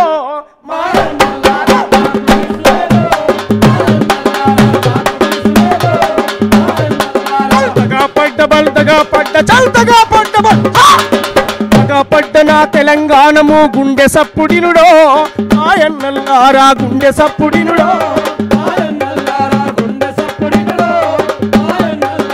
తెలంగాణములో ఐఏఎస్లు ఐపీఎస్లు అందని మిఠాయి సందమామలే, మేనేజర్లు డాక్టర్లు వైస్ ఛాన్సలర్ ప్రిన్సిపాల్లు, ఆఖరికి ఆ క్లర్కు కొలువులు తెలంగాణములో పుట్టినోనికి కొట్టి సేతులే చూపినాయిరా. మిగిలిందొకటే చీపిరి కొలువు, ఆ చీపిరి కొలువుకు తోటి ఆంధ్రుడు పోటీకొచ్చినాడు.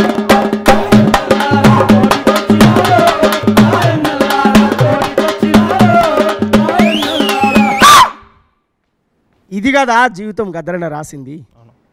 ఇది 94, 95లో వచ్చిన పాటలు ఇవన్నీ కూడా, తెలంగాణ కోసం ఆయన స్టడీ చేసి రాసిన పాటలు ఇవన్నీ కూడా, తెలంగాణ జీవితం అంతా రాసిండు. నన్ను గన్న నల్లగొండరో పోరన్నం, ఇది సూర్యుల గన్న సూర్యాపేటరో ఓరన్నం. ఇట్లా వారి త్యాగాలన్నీ గానం చేసి రగిలిస్తే రగిలిస్తే రగిలిస్తే తెలంగాణ ఉద్యమమైంది. అనేక మంది అమరుల త్యాగాలు కేసీఆర్కు అధికార రూపంలో వచ్చాయి. మీరు అంటుండ్రు టీఆర్ఎస్ పుట్టకపోతే తెలంగాణ వచ్చునా అని మీరు అంటుండ్రు. ఎస్, ఎమాయమీలు అనేక మంది ఉద్యమకారులు. ఏ మార్పు జరుగునో అనేక త్యాగాలు ఉన్నాయి. లక్షలాది మంది కూడా గద్దరనే నాయకత్వం వహించడో ఏమో, గద్దరనే నాయకత్వం వహించడం ఏమో, చనిపోకపోతే మా రోజు వీరన్న నేతృత్వం వహించేవాడేమో. వర్గీకరణ ఎజెండా ముందుకొచ్చింది. ఆయన ప్రధాన అంశం వర్గీకరణ అయింది కనుక దాన్ని పక్కకు పెట్టాడేమో, లేకపోతే మందకృష్ణ మాదిగ నాయకత్వం వహించాడేమో తెలంగాణ కోసం. ఎమాయమీలు ఉన్నారు. అంటే కేసీఆర్ అనే ఒక దొర పార్టీ పెడితేనే తెలంగాణ వచ్చిందని ఎట్లా చెప్తాం? మా రోజు వీరన్న ఆయన త్యాగం ఎక్కడ పోయింది? గోసి గట్టి గొంగడేసి లక్షలాది మందిని కూర్చోబెట్టినా నా బెల్లి లలితక్క 18 ముక్కలుగా నరకబడ్డది కేవలం పాట పాడినందుకే. ఏ రియల్ ఎస్టేట్ భూములా, కంపెనీలా, ఏ మాఫియానా, లిక్కరా, దందా ఏం చేసేప్పటికే బెల్లి లలితక్కని చంపారు? అగ్రకుల రాజ్యాన్ని ప్రశ్నించినందుకు. ఒక గొల్ల కుర్మ బిడ్డ అయి ఉండి భువనగిరిలో మా మీద పోటీ చేస్తుందా? ఆ రోజున్న పాలక వర్గాన్ని ప్రశ్నిస్తుందా? ఏమడిగిందామే? తాగబోతే నీళ్లు లేక తుమ్మెదాలో తడి గొంతులారిపోయే తుమ్మెదాలో,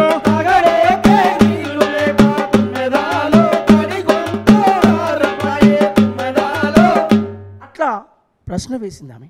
మా తెలంగాణ మాకు కావాలని పాట పాడింది. అందువల్ల నేనేమంటున్నాను, టీఆర్ఎస్ పార్టీ పుట్టకపోతే తెలంగాణ వచ్చినా అని మీరు అంటారు. అమరుల త్యాగాలు ఈ పోరాటాలు ఎందుకు టీఆర్ఎస్ పుట్టిందా అని నేను అంటున్నాను. డెఫినెట్గా వీళ్ళ చరిత్ర కూడా ఉన్నది. కానీ ఇక్కడ మరి జాతిపితలు ఎట్లా? వాళ్ళు చెప్పుకుంటున్న ప్రచారం లక్షలాది మందిని కూడగట్టి పోరాటాలు నడిపిన వీరన్న జాతిపిత కాదా? ఈ సిద్ధాంతమే తెలంగాణ వచ్చేదాకా అసలు నా జీవితమే అంకితం అని చెప్పి గ్రంథాలు రాసి ఉద్యమాలు నడిపిన ప్రొఫెసర్ జయశంకర్ సార్ సిద్ధాంతకర్త కాదా? జాతిపిత కాదా? అమరో త్యాగాలు కావా? ఎల్బీ నగర్లో తెలంగాణ నేను బతికినా మళ్ళీ తెలంగాణ కోసమే చస్తా అని చెప్పిన శ్రీకాంతాచారి జాతిపిత కాదా? ఒక సామాజిక తెలంగాణవాదిగా నువ్వు చెప్పు. వీళ్ళందరి చరిత్ర ఇప్పుడు కనబడుతుంది ఎక్కడన్నా? కనబడకుండా చేస్తున్నారు. ఎస్, కనబడకుండా ఎట్లా అవుతున్నది? మరి మీలాంటి వాళ్ళ ప్రయత్నం ఏంటి? మీలాంటి వాళ్ళ పోరాటం ఏంటి? తెలంగాణకు ముందు ఎవరు లేరు, వెనుక ఎవరు లేరు. కేసీఆర్ అంటేనే తెలంగాణ, తెలంగాణ అంటేనే కేసీఆర్ అనే నినాదాన్ని ముందుకు తీసుకొచ్చి వాళ్ళు తీసుకొచ్చారు. కానీ కాదు, తెలంగాణ సబ్బండ వర్గాల యొక్క పోరాటాలు, త్యాగాలు ఉన్నాయి తెలంగాణ నేల మీద. అందులో కులము, మతము, వర్గము తేడా లేదు. సబ్బండ వర్గాలు ఉన్నారు, ఎవరి పాత్ర వాళ్ళు వేశారు. కాకపోతే మెజార్టీ పీపుల్ ఎస్సీలు, బీసీలు వారి ఆత్మ బలిదానాలు ఎక్కువ ఉండొచ్చు, ఎక్కువ ఉన్నాయి కూడా. కానీ త్యాగాలు చేసింది ఒకరు, భోగాలు అనుభవించింది ఒకరు. అందుకే చాలా పాటలు, చాలా సాహిత్యంలో చెప్పాం మేము, చాలా రూపాల్లో చెప్పాం మేము. అందువల్ల మేము తెలంగాణ ఆ నినాదం వచ్చింది కనుకనే నేను అంత పెద్ద పదాలు వాడాల్సి వచ్చింది. దొరల పాలైందిరో తెలంగాణం, తోపిడి పారాయరో తెలంగాణం, ఓసి గొంగాడేసి కాలి కచ్చలు కట్టి డప్పు సంకానేసి ఊరు ఊరుకు పోయి పోరు పాటలు పాడితే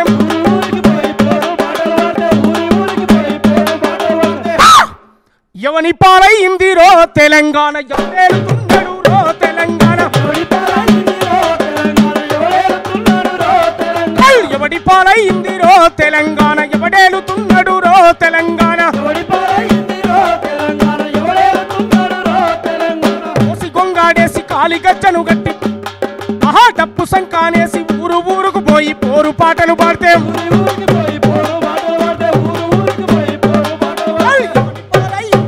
తెలంగాణ, ఎవడేలుతున్నాడు రో తెలంగాణ. 96లోన లొల్లి పెట్టినొల్లు ఆంధ్ర పాలకుల గల్ల పట్టినారు. ఓరుగల్లు సూర్యపేట పోరైలేస్ కోనగిరి పేరయి మోగితే పాలైంది రో తెలంగాణ, ఎవడేలుతున్నాడు రో తెలంగాణ. ఆ రోజు వీరన్న బెల్లి లలితక్క, తొర్రూరు వైలన్న ప్రాణాలు ఇచ్చిరి. గద్దరన్న నెత్తూరు దారపోసెను,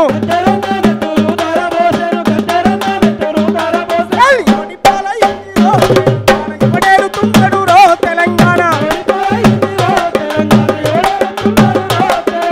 కేసులు పెడితే జెండాలు పెడితివి, త్వరగారు వస్తుంటే దండాలు పెడితివి, రాష్ట్రం ఇయ్యకపోతే ప్రాణాలు ఇస్తివి. పాలైంది రో తెలంగాణ, ఎవడేలుతున్నాడు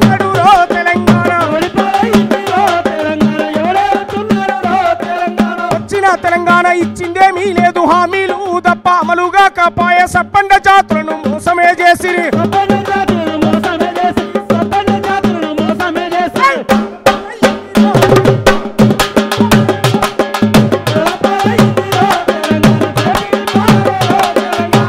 పాలైందిరో తెలంగాణ దోపిడి పాలాయరో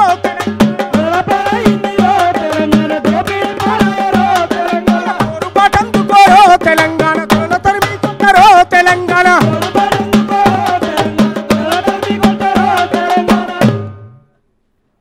ఇది ఎందుకు రాశానంటే ఏ నాయకుడు స్పాన్సర్షిప్ ఇచ్చి నీకు 5-10 లక్షలు ఇస్తా బిడ్డ అంటే రాయలే. పెన్ను పేపర్ పట్టుకొని నువ్వు పాటలు రాస్తావు కనుక ఈ పాట రాయి నీకు పదవులు ఇస్తా అంటే రాయలే. నా నరనరం నా రక్తం మరిగి రాశాను. మల్లన్న సాగర్ ముంపు గ్రామాల్లోకి వెళ్ళి రేవంత్ అన్న నాయకత్వంలో అక్కడ దీక్షలు చేస్తున్నప్పుడు ఆ గ్రామాలకు వెళ్ళినప్పుడు అక్కడ ప్రజలు అనుకున్న మాటను రాశాను. ఎవరు పాలైంది బిడ్డ ఈ తెలంగాణ, మా ఊరే పోతుంది, ఎవడేళ్తున్నాడు కొడుక, మేము నాగమైపోయినాం అని అక్కడ ప్రజలన్న మాటను నేను పాటగా రాశాను. వారి కన్నీళ్లను కష్టాలను అమ్మా మన ఊరు ఆగమైందే ఆగమైందే మల్లన్న సాగరులో మునిగిపోయిందే మునిగిపోయిందే అమ్మా మన ఊరు ఆగమైందే ఆగమైందే మల్లన్న సాగర్లో మునిగిపోయిందే మునిగిపోయిందే. కున్న ఇల్లు పెట్టుకున్న గోడ నీడనిచ్చిన బాట నడిచి ఆ నీడనిచ్చిన చెట్టు నడిచి వచ్చిన బాట నీడనిచ్చిన చెట్టు నడిచి వచ్చిన బాట నీడనిచ్చిన చెట్టు నడిచి వచ్చిన బాట. కండ్లల్లో ఊరంతా కదలాడుతుందే కదలాడుతుందే గుండెల్లో బాధంతా దిగమింగుకుందే దిగమింగుకుందే. అమ్మా మన ఊరు ఆగమైందే ఆగమైందే మల్లన్న సాగర్లో మునిగిపోయిందే మునిగిపోయిందే. అమ్మా మన ఊరు ఆగమైందే ఆగమైందే మల్లన్న సాగర్లో మునిగిపోయిందే మునిగిపోయిందే. ఇట్లా ప్రజలు ఎదుర్కొన్నటువంటి అనేక నిర్బంధ కాలాలు నీకు ఇక్కడ కరీంనగర్లో నడి రోడ్డు మీద దంపతులను నరికి చంపిన చరిత్ర, నేరేళ్ల దళితులపై ఇసుక లారీలు దొక్కించిన చరిత్ర, ఖమ్మంలో రైతులకు బేడీలేసిన చరిత్ర. ఇట్లా దళితున్నే ఈ రాష్ట్రానికి మొదటి ముఖ్యమంత్రిని చేస్తామని మాట తప్పిన చరిత్ర, మెజార్టీ పీపుల్ అయిన మాదిగలకు ఒక మంత్రి పదవి లేకపోవడం అవమానంగా భావించి, మహిళలకు మంత్రి పదవి లేకపోవడం అవమానంగా భావించి, 3 ఎకరాల భూమి డబుల్ బెడ్రూమ్ ఇండ్ల జాడే లేకపోవడం అవమానంగా భావించి, మాట్లాడుకునే స్వేచ్ఛ లేకుండా ధర్నా చౌకునే రద్దు చేస్తే తెలంగాణలో ప్రశ్నించే గొంతుకలు ఏంటి, ప్రజల కోసం పోరాడే గొంతెట్లా అని చెప్పి ఆ రోజు రాసినటువంటి పాటలు. వద్దు వద్దురా ఓదరో నీ పాలనొద్దురా మాదరా అవశంగాదురా ఓదరో నిన్ను మోయలేమురా మాదరా నిజామురాజుల కాశ్మీర చెవిన కలగలిపితని పాలనాయర వద్దు వద్దురా ఏయ్ వద్దు వద్దురా వద్దు వద్దురా ఓదరో నీ పాలనొద్దురా మాదరా ఇక వశం కాదురా ఓదరో నిన్ను మోయలేమురా మాదరా. ఆ రోజు జరిగినటువంటి అనేక విషయాల మీద ప్రజా సమస్యలు ప్రశ్నించే గొంతుకలుగా రాసి పాడాం. ఆ పరిపాలన పోయింది. మేం కోరుకున్న ప్రజలు కోరుకున్న ప్రజాపాలన వచ్చింది. ఇనుప కంచెలు పోయినాయి, గడిల గేట్లు పోయినాయి. స్వేచ్ఛగా ప్రజలు మాట్లాడుకునేటువంటి ప్రజాపాలన వచ్చిన తర్వాత ఏమొచ్చింది బిడ్డ అని నన్ను అడిగితే ఒక మనిషి స్వేచ్ఛగా ఊపిరి పీల్చుకునేటువంటి ఒక స్వేచ్ఛ వచ్చిందని చెప్పగలుగుతాను. 75 ఏండ్ల స్వాతంత్రంలో కేవలం ఓట్లేసే యంత్రాలుగా మారిన నా బీసీలు, మెజార్టీ ప్రజలైనటువంటి నా బీసీలు, వాళ్ళ కులమేందో జనమేందో ప్రభుత్వంలో లెక్కలే లేవు. కానీ ఇవాళ మొట్టమొదలుగా తెలంగాణ రాష్ట్రంలో ఇవాళ రేవంత్ అన్న నాయకత్వంలో కులగణన చేసిన చరిత్ర ఇవాళ ప్రజాపాలన. ఇక్కడ క్వశ్చన్ అది, నువ్వు 5 ఏళ్ళ పరిపాలన చూసి పాటలు రాసేవాడిని. ఎవరి పాలైంది వచ్చింది కూడా 2018 ఎన్నికల కంటే ముందే. ఇప్పుడు పాడిన పాటలన్నీ కూడా 2018 కన్నా వచ్చిన ముందే కదా. 5 ఏళ్ళనే కేసీఆర్ ముచ్చటైంది, కేసీఆర్ ప్రభుత్వం ఏంది, కేసీఆర్ పనితీరైంది, పథకాలైంది మొత్తం ప్రజలు గమనించారు కదా. 2014 అంత ఫ్లోలోనన్నా, అంత ఒక గాడుపులనన్నా 60-65 చిల్లర సీట్లు వస్తాయి. ఇప్పుడు 2018కి వచ్చేటోళ్ళకల్లా 88 సీట్లు వచ్చినాయి. కాంగ్రెస్ వాళ్ళు మొత్తం అలా కలిసిరు. దాదాపుగా నువ్వు ఇప్పుడు కాంగ్రెస్ పార్టీలో ఉండి ఈ పాటలో ఒక ఉద్యమాన్ని నడిపించిన డైరెక్ట్గా ఎన్నికల ప్రచారంలో ఈ కాంగ్రెస్ నాయకుల ప్రచారం ఎంత అవుతుందో ఏ పురుషమన్న పాటలు అంతే నడిచినాయి. సో ఎందుకు ఫెయిల్ అయ్యారు మరి? అప్పుడు ఎందుకు మళ్ళీ కేసీఆర్కి అవకాశం ఉంది? కేసీఆర్ ఏం చేయకపోతే రెట్టింపు సీట్ ఎట్లా ఇస్తారు ఆయనకి, కేసీఆర్కి? తెలుగు నేల మీద ఎప్పుడైనా ప్రజలు, అది చంద్రబాబు నాయుడు ముఖ్యమంత్రిగా ఉన్న కాలం కావచ్చు, అది రాజశేఖర రెడ్డి ముఖ్యమంత్రిగా ఉన్న కాలం కావచ్చు, ఆ తర్వాత వచ్చిన కేసీఆర్ గారు కావచ్చు, ఈ 3 పరిపాలనలో భాగంగా మనం మార్పులు చూసుకుంటే ప్రజలు ఒకసారి అవకాశం ఇచ్చారు. ఈసారి చేయలేదు, నెక్స్ట్ అయినా ఏమైనా ప్రజల కోసం ఆలోచిస్తారేమో అని చెప్పి అదనంగా ఇంకొకసారి అవకాశం ఇచ్చారు. అట్లా మనం చంద్రబాబు నాయుడు 2 సార్లు ఉమ్మడి రాష్ట్రానికి ముఖ్యమంత్రి అయ్యిండు, రాజశేఖర రెడ్డి గారు 2 సార్లు ఉమ్మడి రాష్ట్రానికి ముఖ్యమంత్రి అయ్యిండు. తెలంగాణ రాష్ట్రం వచ్చిన తర్వాత కూడా కేసీఆర్ గారికి కూడా ప్రజలు అదే అవకాశం ఇచ్చారు. ఓకే, తెలంగాణ ఇప్పుడే వచ్చింది, కొత్తగా వచ్చింది, కొత్తగా అయిండు, కొన్ని చేయలేకపోవచ్చు, చేస్తాడేమో అనేటువంటి ఎదురు చూశారు. వీళ్ళు ఎంతసేపటికి పాతది గూలగొట్టు, కొత్తది కట్టు, దాని మీద కమిషన్ పట్టు, దీని మీద ఫోకస్ పెట్టారు తప్ప సామాన్యమైనటువంటి ప్రజలకు అందుబాటులోకి తీసుకుపోవడంలో అట్టర్ ఫెయిల్యూర్ అయ్యారని మేము చెప్తాం. ఎందుకంటే ఉద్యమ కాలంలో వచ్చిన అనేక డిమాండ్లు కేసీఆర్ నోట అనేక సభల్లో మనం విన్నాం. ప్రజలకి ఈ కష్టం ఉందని ఆయనే మాట్లాడాడు. మూసి ప్రక్షాళన కావచ్చు, భూముల సమస్య కావచ్చు, నిరుద్యోగ సమస్య కావచ్చు, ప్రధానంగా నీళ్లు, నిధులు, నియామకాలు 3 ఎజెండాలతో తెలంగాణ ఉద్యమం సాగింది. 14 ఏళ్ల తన ప్రాక్టీస్లో, 14 ఏళ్ల ఆయన జీవితం, ఆయన తెలంగాణ ఉద్యమ కాలంలో 14 ఏళ్ళు ప్రజలతో ఆయన మమేకమై తిరిగినటువంటి కాలం కదా. మరి ఆయనకు అన్ని విషయాల పట్ల అవగాహన ఉంది. 2 సార్లు ఈ రాష్ట్రానికి ముఖ్యమంత్రి అయ్యే అవకాశం వచ్చినా కావాలని కొన్ని వర్గాలను నిర్వీర్యం చేసి కూర్చోబెట్టాడు, కావాలని కక్షపూరితంగా. ఇవాళ ముఖ్యంగా దళిత సామాజిక వర్గంగా, ఒక మాదిగ సామాజిక వర్గంగా నిలువున ముంచడమే కాదు, నిండు సభలో ఆ ఉద్యమాన్ని నడిపే నేతను మందకృష్ణ మాదిగను బరాబరి అణచివేస్తాం, అరెస్ట్ చేస్తామని చెప్పి జైల్లో పెట్టేటువంటి ఒక క్రూరమైనటువంటి ఆలోచనలు. ఎందుకు? మా జాతికి మంత్రి పదవి ఏదైనా అడిగినందుకు తప్ప, దళితులకు ముఖ్యమంత్రి ఇస్తామని అడిగినందుకు తప్ప, మా దళితులకు 3 ఎకరాల భూమి నువ్వే ప్రకటించినావు కదా, ఎన్నికల ఏజెండా అది అమలు చేయని అడిగినందుకు తప్ప.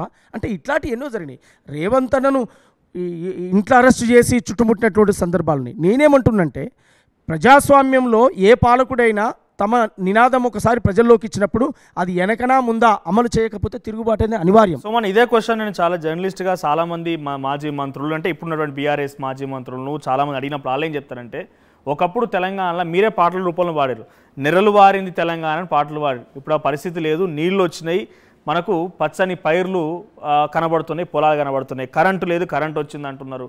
అంతో ఇంతో కొంత అన్ని సామాజిక వర్గాలు న్యాయం చేసినాం, గొర్రెలు ఇచ్చినామన్నారు, బర్రెలు ఇచ్చినామన్నారు, యూనివర్సిటీని బాగు చేసినామన్నారు. ఇవన్నీ మాటలు బీఆర్ఎస్ వాళ్ళు చెప్తారు కదా. మరి నిజంగా ఒక రకంగా చూస్తే అప్పటికి ఇప్పుడు మార్పు అయితే కనిపించింది కదా. కేసీఆర్ మార్పు ఏం లేదంటారు ఇలా? నీళ్ళు ఇచ్చారు, భూములు ఇయ్యలే, దొరల భూములు వాడుతున్నాయి. ఎప్పుడో పల్లెలు వదిలిపెట్టి పట్టణాలకు వచ్చిన దొరలు కేసీఆర్ వచ్చిన తర్వాత ధరణి పేరుతో బ్రహ్మాండంగా ఆ భూములన్నీ మళ్ళీ వాళ్ళ పేర్ల మీదకి ఎక్కినాయి, పాస్బుక్లు వచ్చినాయి. 10 ఏళ్ల కాలం రైతు బంధు కూడా వాళ్ళు అద్భుతంగా దాన్ని పొందినటువంటి పరిస్థితి మనం చూసాం. రాళ్లకు, గుట్టలకు, చెట్లకు, పుట్టలకు కూడా ఇలా డబ్బు వృధా చేసి, అంటే లక్షల కోట్లు అప్పులు చేసి పెట్టుబడిదారులకు, భూస్వాములకు, దొరలకు మేపాడు తప్ప పేద వర్గాలకి గురించి కేసీఆర్ గారు ఆలోచించలేదన్నదే మా డిమాండు. అది ప్రజల్లో కూడా ఆ ఒపీనియన్ ఉంది. ఒక్క కాడ చూపించండి, ఇక్కడ ముగ్గు పోసి ఇక్కడ డబుల్ బెడ్రూమ్ కట్టారని. పోనీ ఆన్నో ఇన్నో 10, 20, 100 కడితే కుక్కలు, పందులు, గాడిదలు బొరీరు తప్ప ఏ మనుషులకు ఆ ఇండ్లు ఇవ్వలే. ఇప్పటివరకు గడ్డి మొలిసింది, పడావు పడిపోయి నిర్వీరామంగా పడిపోయి కూలిపోయే దశలో ఉన్నాయి ఇవాళ. అంటే ఒక క్రూరమైనటువంటి చర్యలు వారి ప్రభుత్వంలో జరిగినాయి కనుకనే ప్రజలు ఆ మార్పు కోరుకున్నారు. అందువల్ల మనం ఇక జరిగిపోయినటువంటి గతాన్ని తోడడం కంటే ఇప్పుడు ఎందుకు ఇవన్నీ మాట్లాడిస్తున్నాడు ఇతనంటే, ఈ మధ్యకాలంలో పాట ఎత్తుకున్నావు, ఎవని పాలైందిరో తెలంగాణ నుంచి రేవంత్ అన్న పాలైంది అనే రకంగా మాట్లాడుతున్నావు, ప్రజాపాలన వచ్చిందని మాట్లాడుతున్నావు. ఏంది రాజకీయంగా ఏపూరి సోమన్న కాంగ్రెస్లో ఉన్నాడు కాబట్టి రేవంత్ అన్న మచ్చిక చేసుకునే పాటన? అసలు ఎవరిని పాలైందిరో తెలంగాణ, రేవంత్ అన్న పాలు ఎట్లా అయింది?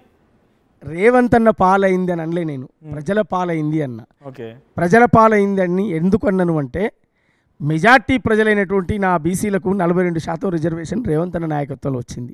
మెజార్టీ ప్రజలైన నా బీసీ సామాజిక వర్గాన్ని కులగణన చేసినటువంటి చరిత్ర రేవంత్ అన్నది. ఇవాళ ఢిల్లీ ప్రభుత్వం బోన్లో వదిలేసినటువంటి పరిస్థితి ఉన్నది. అంటే దేశవ్యాప్తంగా ఆ డిమాండ్ తెలంగాణ ఫార్ములా అనుకుంటారా ప్రజలు అనుకుంటారా? ప్రజలు అనుకుంటున్నారు. తర్వాత సోమన్న ఏది వ్యక్తిగతంగా రాయడన్నా ప్రజలు అనుకునే డిమాండ్ను పాటకు రాస్తాను. నా వ్యక్తిగతంగా ఏది కూర్చొని నేను తీటకు పెన్ను పట్టుకొని ఇప్పుడు ఏదో గీక్తేనే అవుతుంది అనుకుని రాసేవాడిని నేను కాదు. పోనీ నేను రాసిన ప్రతి లైను మీరు విని చదవండి, ఆ లైన్ పట్టుకునైనా నన్ను అడగొచ్చు. ఇది ఎందుకు ప్రజలు డిసైడ్ చేస్తారా అదేందో పాట పాడను ఒకసారి? ఎందుకంటే ప్రజల పాలైందో తెలంగాణ అని చెప్పి ఏపూరు సోమన్న వాడండి. మీరు డిసైడ్ చేయరు ఇప్పుడున్న ప్రభుత్వం నిజంగా ప్రజల పాలైందా ఏం పాలైందని ఏపూరు సోమన్నని అడుగుతాడు. ఆయన పాటి నుర్రి ఆ పాటకు తగ్గట్టుగా మీరు ఏం చెప్తారో చెప్పండి. వర్గీకరణ వచ్చిందో మాదిగా పల్లెలకు ఉపకులాల వాడలకు, వర్గీకరణ వచ్చిందో మాదిగా పల్లెలకు ఉపకులాల వాడలకు, సంఘం హక్కు దక్కిందో మన జాతి బిడ్డలకు చదువుకునే తమ్ముళ్లకు, సంఘం హక్కు దక్కిందో జాతి బిడ్డలకు చదువుకునే తమ్ముళ్లకు, 30 ఏళ్ల ఆరాటం జాతి బిడ్డల పోరాటం, జాతి బిడ్డల పోరాటం, ఇది జాతి బిడ్డల పోరాటం. ఎన్నో ప్రాణాలు ఇచ్చినారు, ఎన్నో త్యాగాలు చేసినారు, ఎన్నో త్యాగాలు చేసినారు, ఎన్నో త్యాగాలు చేసినారు. అవసరాలకు వర్గీకరణను వాడుకున్నాయి అన్ని పార్టీలు, వాడుకున్నాయి అన్ని పార్టీలు, వాడుకున్నాయి అన్ని పార్టీలు. మాది గొల్లకు రేవంతన్న గుండె బలవు అయ్యిండో, ఎట్లా తరబడి తండ్రాట కాంగ్రెస్ సర్కారు వర్గీకరణ వచ్చిందో మాదిగ పల్లెలకు ఉపకులాల వాడలకు, రాజ్యాధికారం దక్కిందో జాతి బిడ్డలకు చదువుకునే తమ్ముళ్లకు. ఇది నేను సమాజానికి చెప్పాను. వర్గీకరణ వచ్చిన తర్వాత ఈ ఏబిసిడీల కోసమే, ఈ వర్గీకరణ కోసమే 30 ఏళ్ళు మా జాతులు రోడ్లెక్కి నిర్విరామంగా పోరాటం చేసి జైళ్ళు, కేసులు, నిర్బంధాలు, ప్రాణత్యాగాలు, సురేందరు, దామోదరు, మహేష్ అనేక మంది అమరుల త్యాగాలు ఉన్నాయి. వాళ్ళు పెట్రోల్ పోసుకొని చనిపోయారు. మాకు ఏబిసిడీలు కావాలి, మాకు వర్గీకరణ కావాలని చెప్పి ఈ న్యాయమైన డిమాండ్ ఈ 30 ఏళ్ల కాలంలో అనేక పార్టీలు వచ్చాయి, ఎన్నికల మేనిఫెస్టోలో పెట్టాయి, విస్మరించాయి. రేవంత్ అన్న చేసిండని చెప్తున్నా. ఇది అబద్ధమా? నేను కావాలని చెప్తున్నట్ట, నిజం చెప్తున్నట్ట? మీరే చెప్పానండి, లేదా ప్రజలనే అడగండి. ఇది అబద్ధమైతే నన్ను అనొచ్చు, సోమన్న అబద్ధం చెప్తుండని. నిజమైతే నిజమని ఒప్పుకుంటారు, ప్రజలే ఒప్పుకుంటారు. నేను ఇది ప్రజల డిమాండ్ని తీసుకొని రాశాను. అర్థమైందా? మా మానవత్వం ఉన్నవాడు మహనీయుడు రేవంతన్న, మహనీయుడు రేవంతన్న, మహనీయుడు రేవంతన్న. చెప్పులు గుట్టిన మాది గోళ్ళ చెమట నెత్తురు చూసి నోడు, చెమట నెత్తురు చూసి నోడు, చెమట నెత్తురు చూసి ఆహా డప్పులు కొట్టిన మాది గోళ్ళ గుండె సప్పుడు విన్నవాడు, గుండె సప్పుడు విన్నవాడు, గుండె సప్పుడు విన్నవాడు. పడావు పడ్డ మాదిగ జాతిని వాడ, పడావు పడ్డ మాదిగ వాడల జాడలాను వెతికినాడు, జాడలాను వెతికినాడు, జాడలాను వెతికినాడు. వర్గీకరణతో వర్గీకరణతో వెనకబడ్డ జాతులు బాగుపడతాయిరన్నా, జాతులు బాగుపడతాయిరన్నా, జాతులు బాగుపడతాయిరన్నా. రాజ్యాంగ పాలాలందని జాతులు అందుకొని ముందుకొస్తాయిరన్నా, అందుకొని ముందుకొస్తాయిరన్నా, అందుకొని ముందుకొస్తాయిరన్నా. వర్గీకరణతో ఉపకులాల బతుకులు బాగుపడతాయిరన్నా, బతుకులు బాగుపడతాయిరన్నా, బతుకులు బాగుపడతాయిరన్నా. మాది గోళ్ళకు రేవంతన్న గుండె బలం అయ్యిండో, ఏండ్ల తరబడి తండ్రాట కాంగ్రెస్ సర్కారు దించిందో, వర్గీకరణ వచ్చిందో మాదిగ పల్లెలకు సంఘం హక్కు దక్కిందో మన జాతి బిడ్డలకు చదువుకునే తమ్ముళ్లకు. కాంగ్రెస్ పార్టీ మల్లికార్జున ఖార్గే లాంటి వాళ్ళను జాతీయ పార్టీకి అధ్యక్షునిగా పెట్టినటువంటి చరిత్ర ఉంది. సామాజికంగా రాజకీయంగా వెనకబడ్డ వర్గాలకు కాంగ్రెస్ పార్టీ న్యాయం చేస్తుంది, రేవంత్ అన్న అండగా ఉంటాడని చెప్పడానికి ప్రాక్టికల్గా 2 ఉదాహరణలు. బీసీలకు 42% రిజర్వేషన్, ఎస్సీల ఏబిసిడీల వర్గీకరణ, అనేక సామాజికంగా సమూలంగా మార్చేటువంటి ప్రయత్నంలోనే విద్యా వ్యవస్థలు కావచ్చు, వీసీలు కావచ్చు, అనేక మార్పులు ఈ ఏడాదిన్నర కాలంలో జరిగినాయని చెప్పడంలో గుండె ధైర్యంగా నేను చెప్పగలుగుతాను. ఇప్పుడు ఇదే సోమన్న రేపటి రోజున ఇప్పుడు తెలంగాణలో ఇప్పుడు ప్రజెంట్ నేను ఇక్కడ ఈ వేదిక మీదనో మీరు అక్కడ మాట్లాడుతున్నారు కాబట్టి నిన్న కూడా చాలా సమావేశాలు జరిగినాయి. నిరుద్యోగుల సమస్య ఇంకా నిర్విరామ సమస్యగానే ఉన్నది. 2014 తెలంగాణ వచ్చింది, 2018లో వాళ్ళు పోరాడారు, 2018లో మళ్ళీ ఎన్నికలు వచ్చినాయి, కేసీఆర్ మళ్ళీ ముఖ్యమంత్రి అయ్యిండు, 2023లో పోరాడారు, 2023లో మళ్ళీ రేవంత్ రెడ్డి ముఖ్యమంత్రి అయ్యిండు, మళ్ళీ పోరాడుతున్నారు. ఇంక ఈ పోరాటం ఆగుతలేదు. ఈ నిరుద్యోగుల సమస్యల మీద ఒకప్పుడు నువ్వు గలమెత్తినోడివే, ఇదే నిరుద్యోగుల సమావేశాల్లో మాట్లాడినోడివే. ఇప్పుడు నిరుద్యోగ సమస్య ఇంకా నిర్విరామమైన సమస్యగా మారిందని అంటే ఆ పిల్లలకి, ఆ విద్యార్థులకి, ఆ నిరుద్యోగులకి ఏపూరి సోమన్న ఏం మాట చెప్తాడు? నిరుద్యోగులారా, ప్రియమైన నా సోదరులారా, నేను నిరుద్యోగులకు చెప్పేటువంటి మాట ఒకటే, నిరాశ నిస్పృహలు వీడండి. వచ్చింది ప్రజాపాలన, ప్రజాప్రభుత్వం. ఏడాదిన్నర కాలంలోనే 60,000 పైచిలకు ఉద్యోగాలు ఇచ్చినటువంటి చరిత్ర ప్రజాపాలనకు, రేవంత్ అన్నకు ఉన్నది. మీకు చెప్పేటువంటి మాట దయచేసి ఈ ప్రజల బాధలు గాథలు అన్నీ తెలిసినటువంటి ప్రజానాయకుడిగా రేవంత్ అన్నే ఇవాళ ముఖ్యమంత్రిగా బాధ్యతలు నిర్వర్తిస్తుండు కనుక మీకు న్యాయం జరుగుతుంది, ఖచ్చితంగా మీకు న్యాయం చేస్తాడు. సంవత్సరన్నర కాలంలోనే 60,000 పైచిలకు ఉద్యోగాలు వచ్చినాయి, ఇంకా ఉద్యోగాలు కూడా వస్తాయి. అనేక అవకాశాలు ప్రజాప్రభుత్వం మీ ముందుకు తీసుకొస్తుంది కనుక దయచేసి ఎలాంటి నిరాశ నిస్పృహలకు లోను కావద్దు. ధైర్యంతో ఉండాలి, కొట్లాడాలి, 1-4 సార్లు అడగాలి, తప్పు లేదు. కానీ ఎలాంటి రాంగ్ నిర్ణయాలు తీసుకోవద్దు, దాన్ని రాంగ్ డిసిషన్గా ప్రజల్లోకి వెళ్ళొద్దు. ప్రజా ఉద్యమకారులుగా అందరం కలిసికట్టుగా మీ కష్టాలను, మీ సుఖాలను, మీ దుఃఖాలను పంచుకుందాం. ఇక్కడ ఉన్నది ప్రజాప్రభుత్వమే కనుక మీ సమస్యలు దశల వారీగా పరిష్కారం అయితే కనుక ఎవరు ఎలాంటి చెడు నిర్ణయాలు తీసుకోవద్దు అనేది నేను వాళ్ళకి ధైర్యంగా చెప్తా ఉన్నాను నా మిత్రులకు. సోమన్న, పాటల రూపంలో నేను ఇక మెన్షన్ లేరు నాకు తెలిసి. తెలంగాణ ప్రజాక్షేత్రంలో ఇప్పుడున్నటువంటి సందర్భంలో అటు ప్రభుత్వానికి వ్యతిరేకంగా వాడినావు, మళ్ళీ ప్రభుత్వానికి అనుకూలంగా కూడా మాట్లాడుతున్నావు, అనుకూలంగానే నడుస్తున్నావు, కాంగ్రెస్ పార్టీలో ఉన్నావు. కాబట్టి కాసేపు మాట్లాడుకుంటే రాజకీయంగా ఏపూరి సోమన్న ఎందుకు ఒడిదుట్లు ఎదుర్కొంటున్నాడు అంటే, తెలంగాణ వచ్చింది, తెలంగాణ ఉద్యమంలో నీది చాలా కీలకమైన పాత్ర. తెలంగాణ వచ్చిన తర్వాత కేసీఆర్ని గద్దెదించడంలో కూడా అదే కీలకమైన పాత్ర పోషించినవు. ఇప్పుడు కాంగ్రెస్లో ఉన్నట్టా లేనట్టా, మధ్యలో ఆంధ్రలో పాలన ఏందని చెప్పి మాట్లాడిన నువ్వు ఆంధ్ర వ్యక్తి ఒకరు వచ్చి ఇక్కడ పార్టీ పెడితే దాంట్లో కీలకంగా వ్యవహరించినవు. రాజకీయంగా ఎందుకు అడుగుట్లు ఎదుర్కొంటున్నావు, ఏమవుతున్నది? అంటే ఒక మిత్రుడిగా నా మేలు కోరుకునేటువంటి శ్రేయభిలాషులుగా మీకు అడిగే అటువంటి హక్కు, రైట్స్ ఉన్నాయి. మీ ముందు మనసు విప్పి మాట్లాడుకొని చెప్పుకునేటువంటి స్వేచ్ఛ కూడా నాకుంది. నేను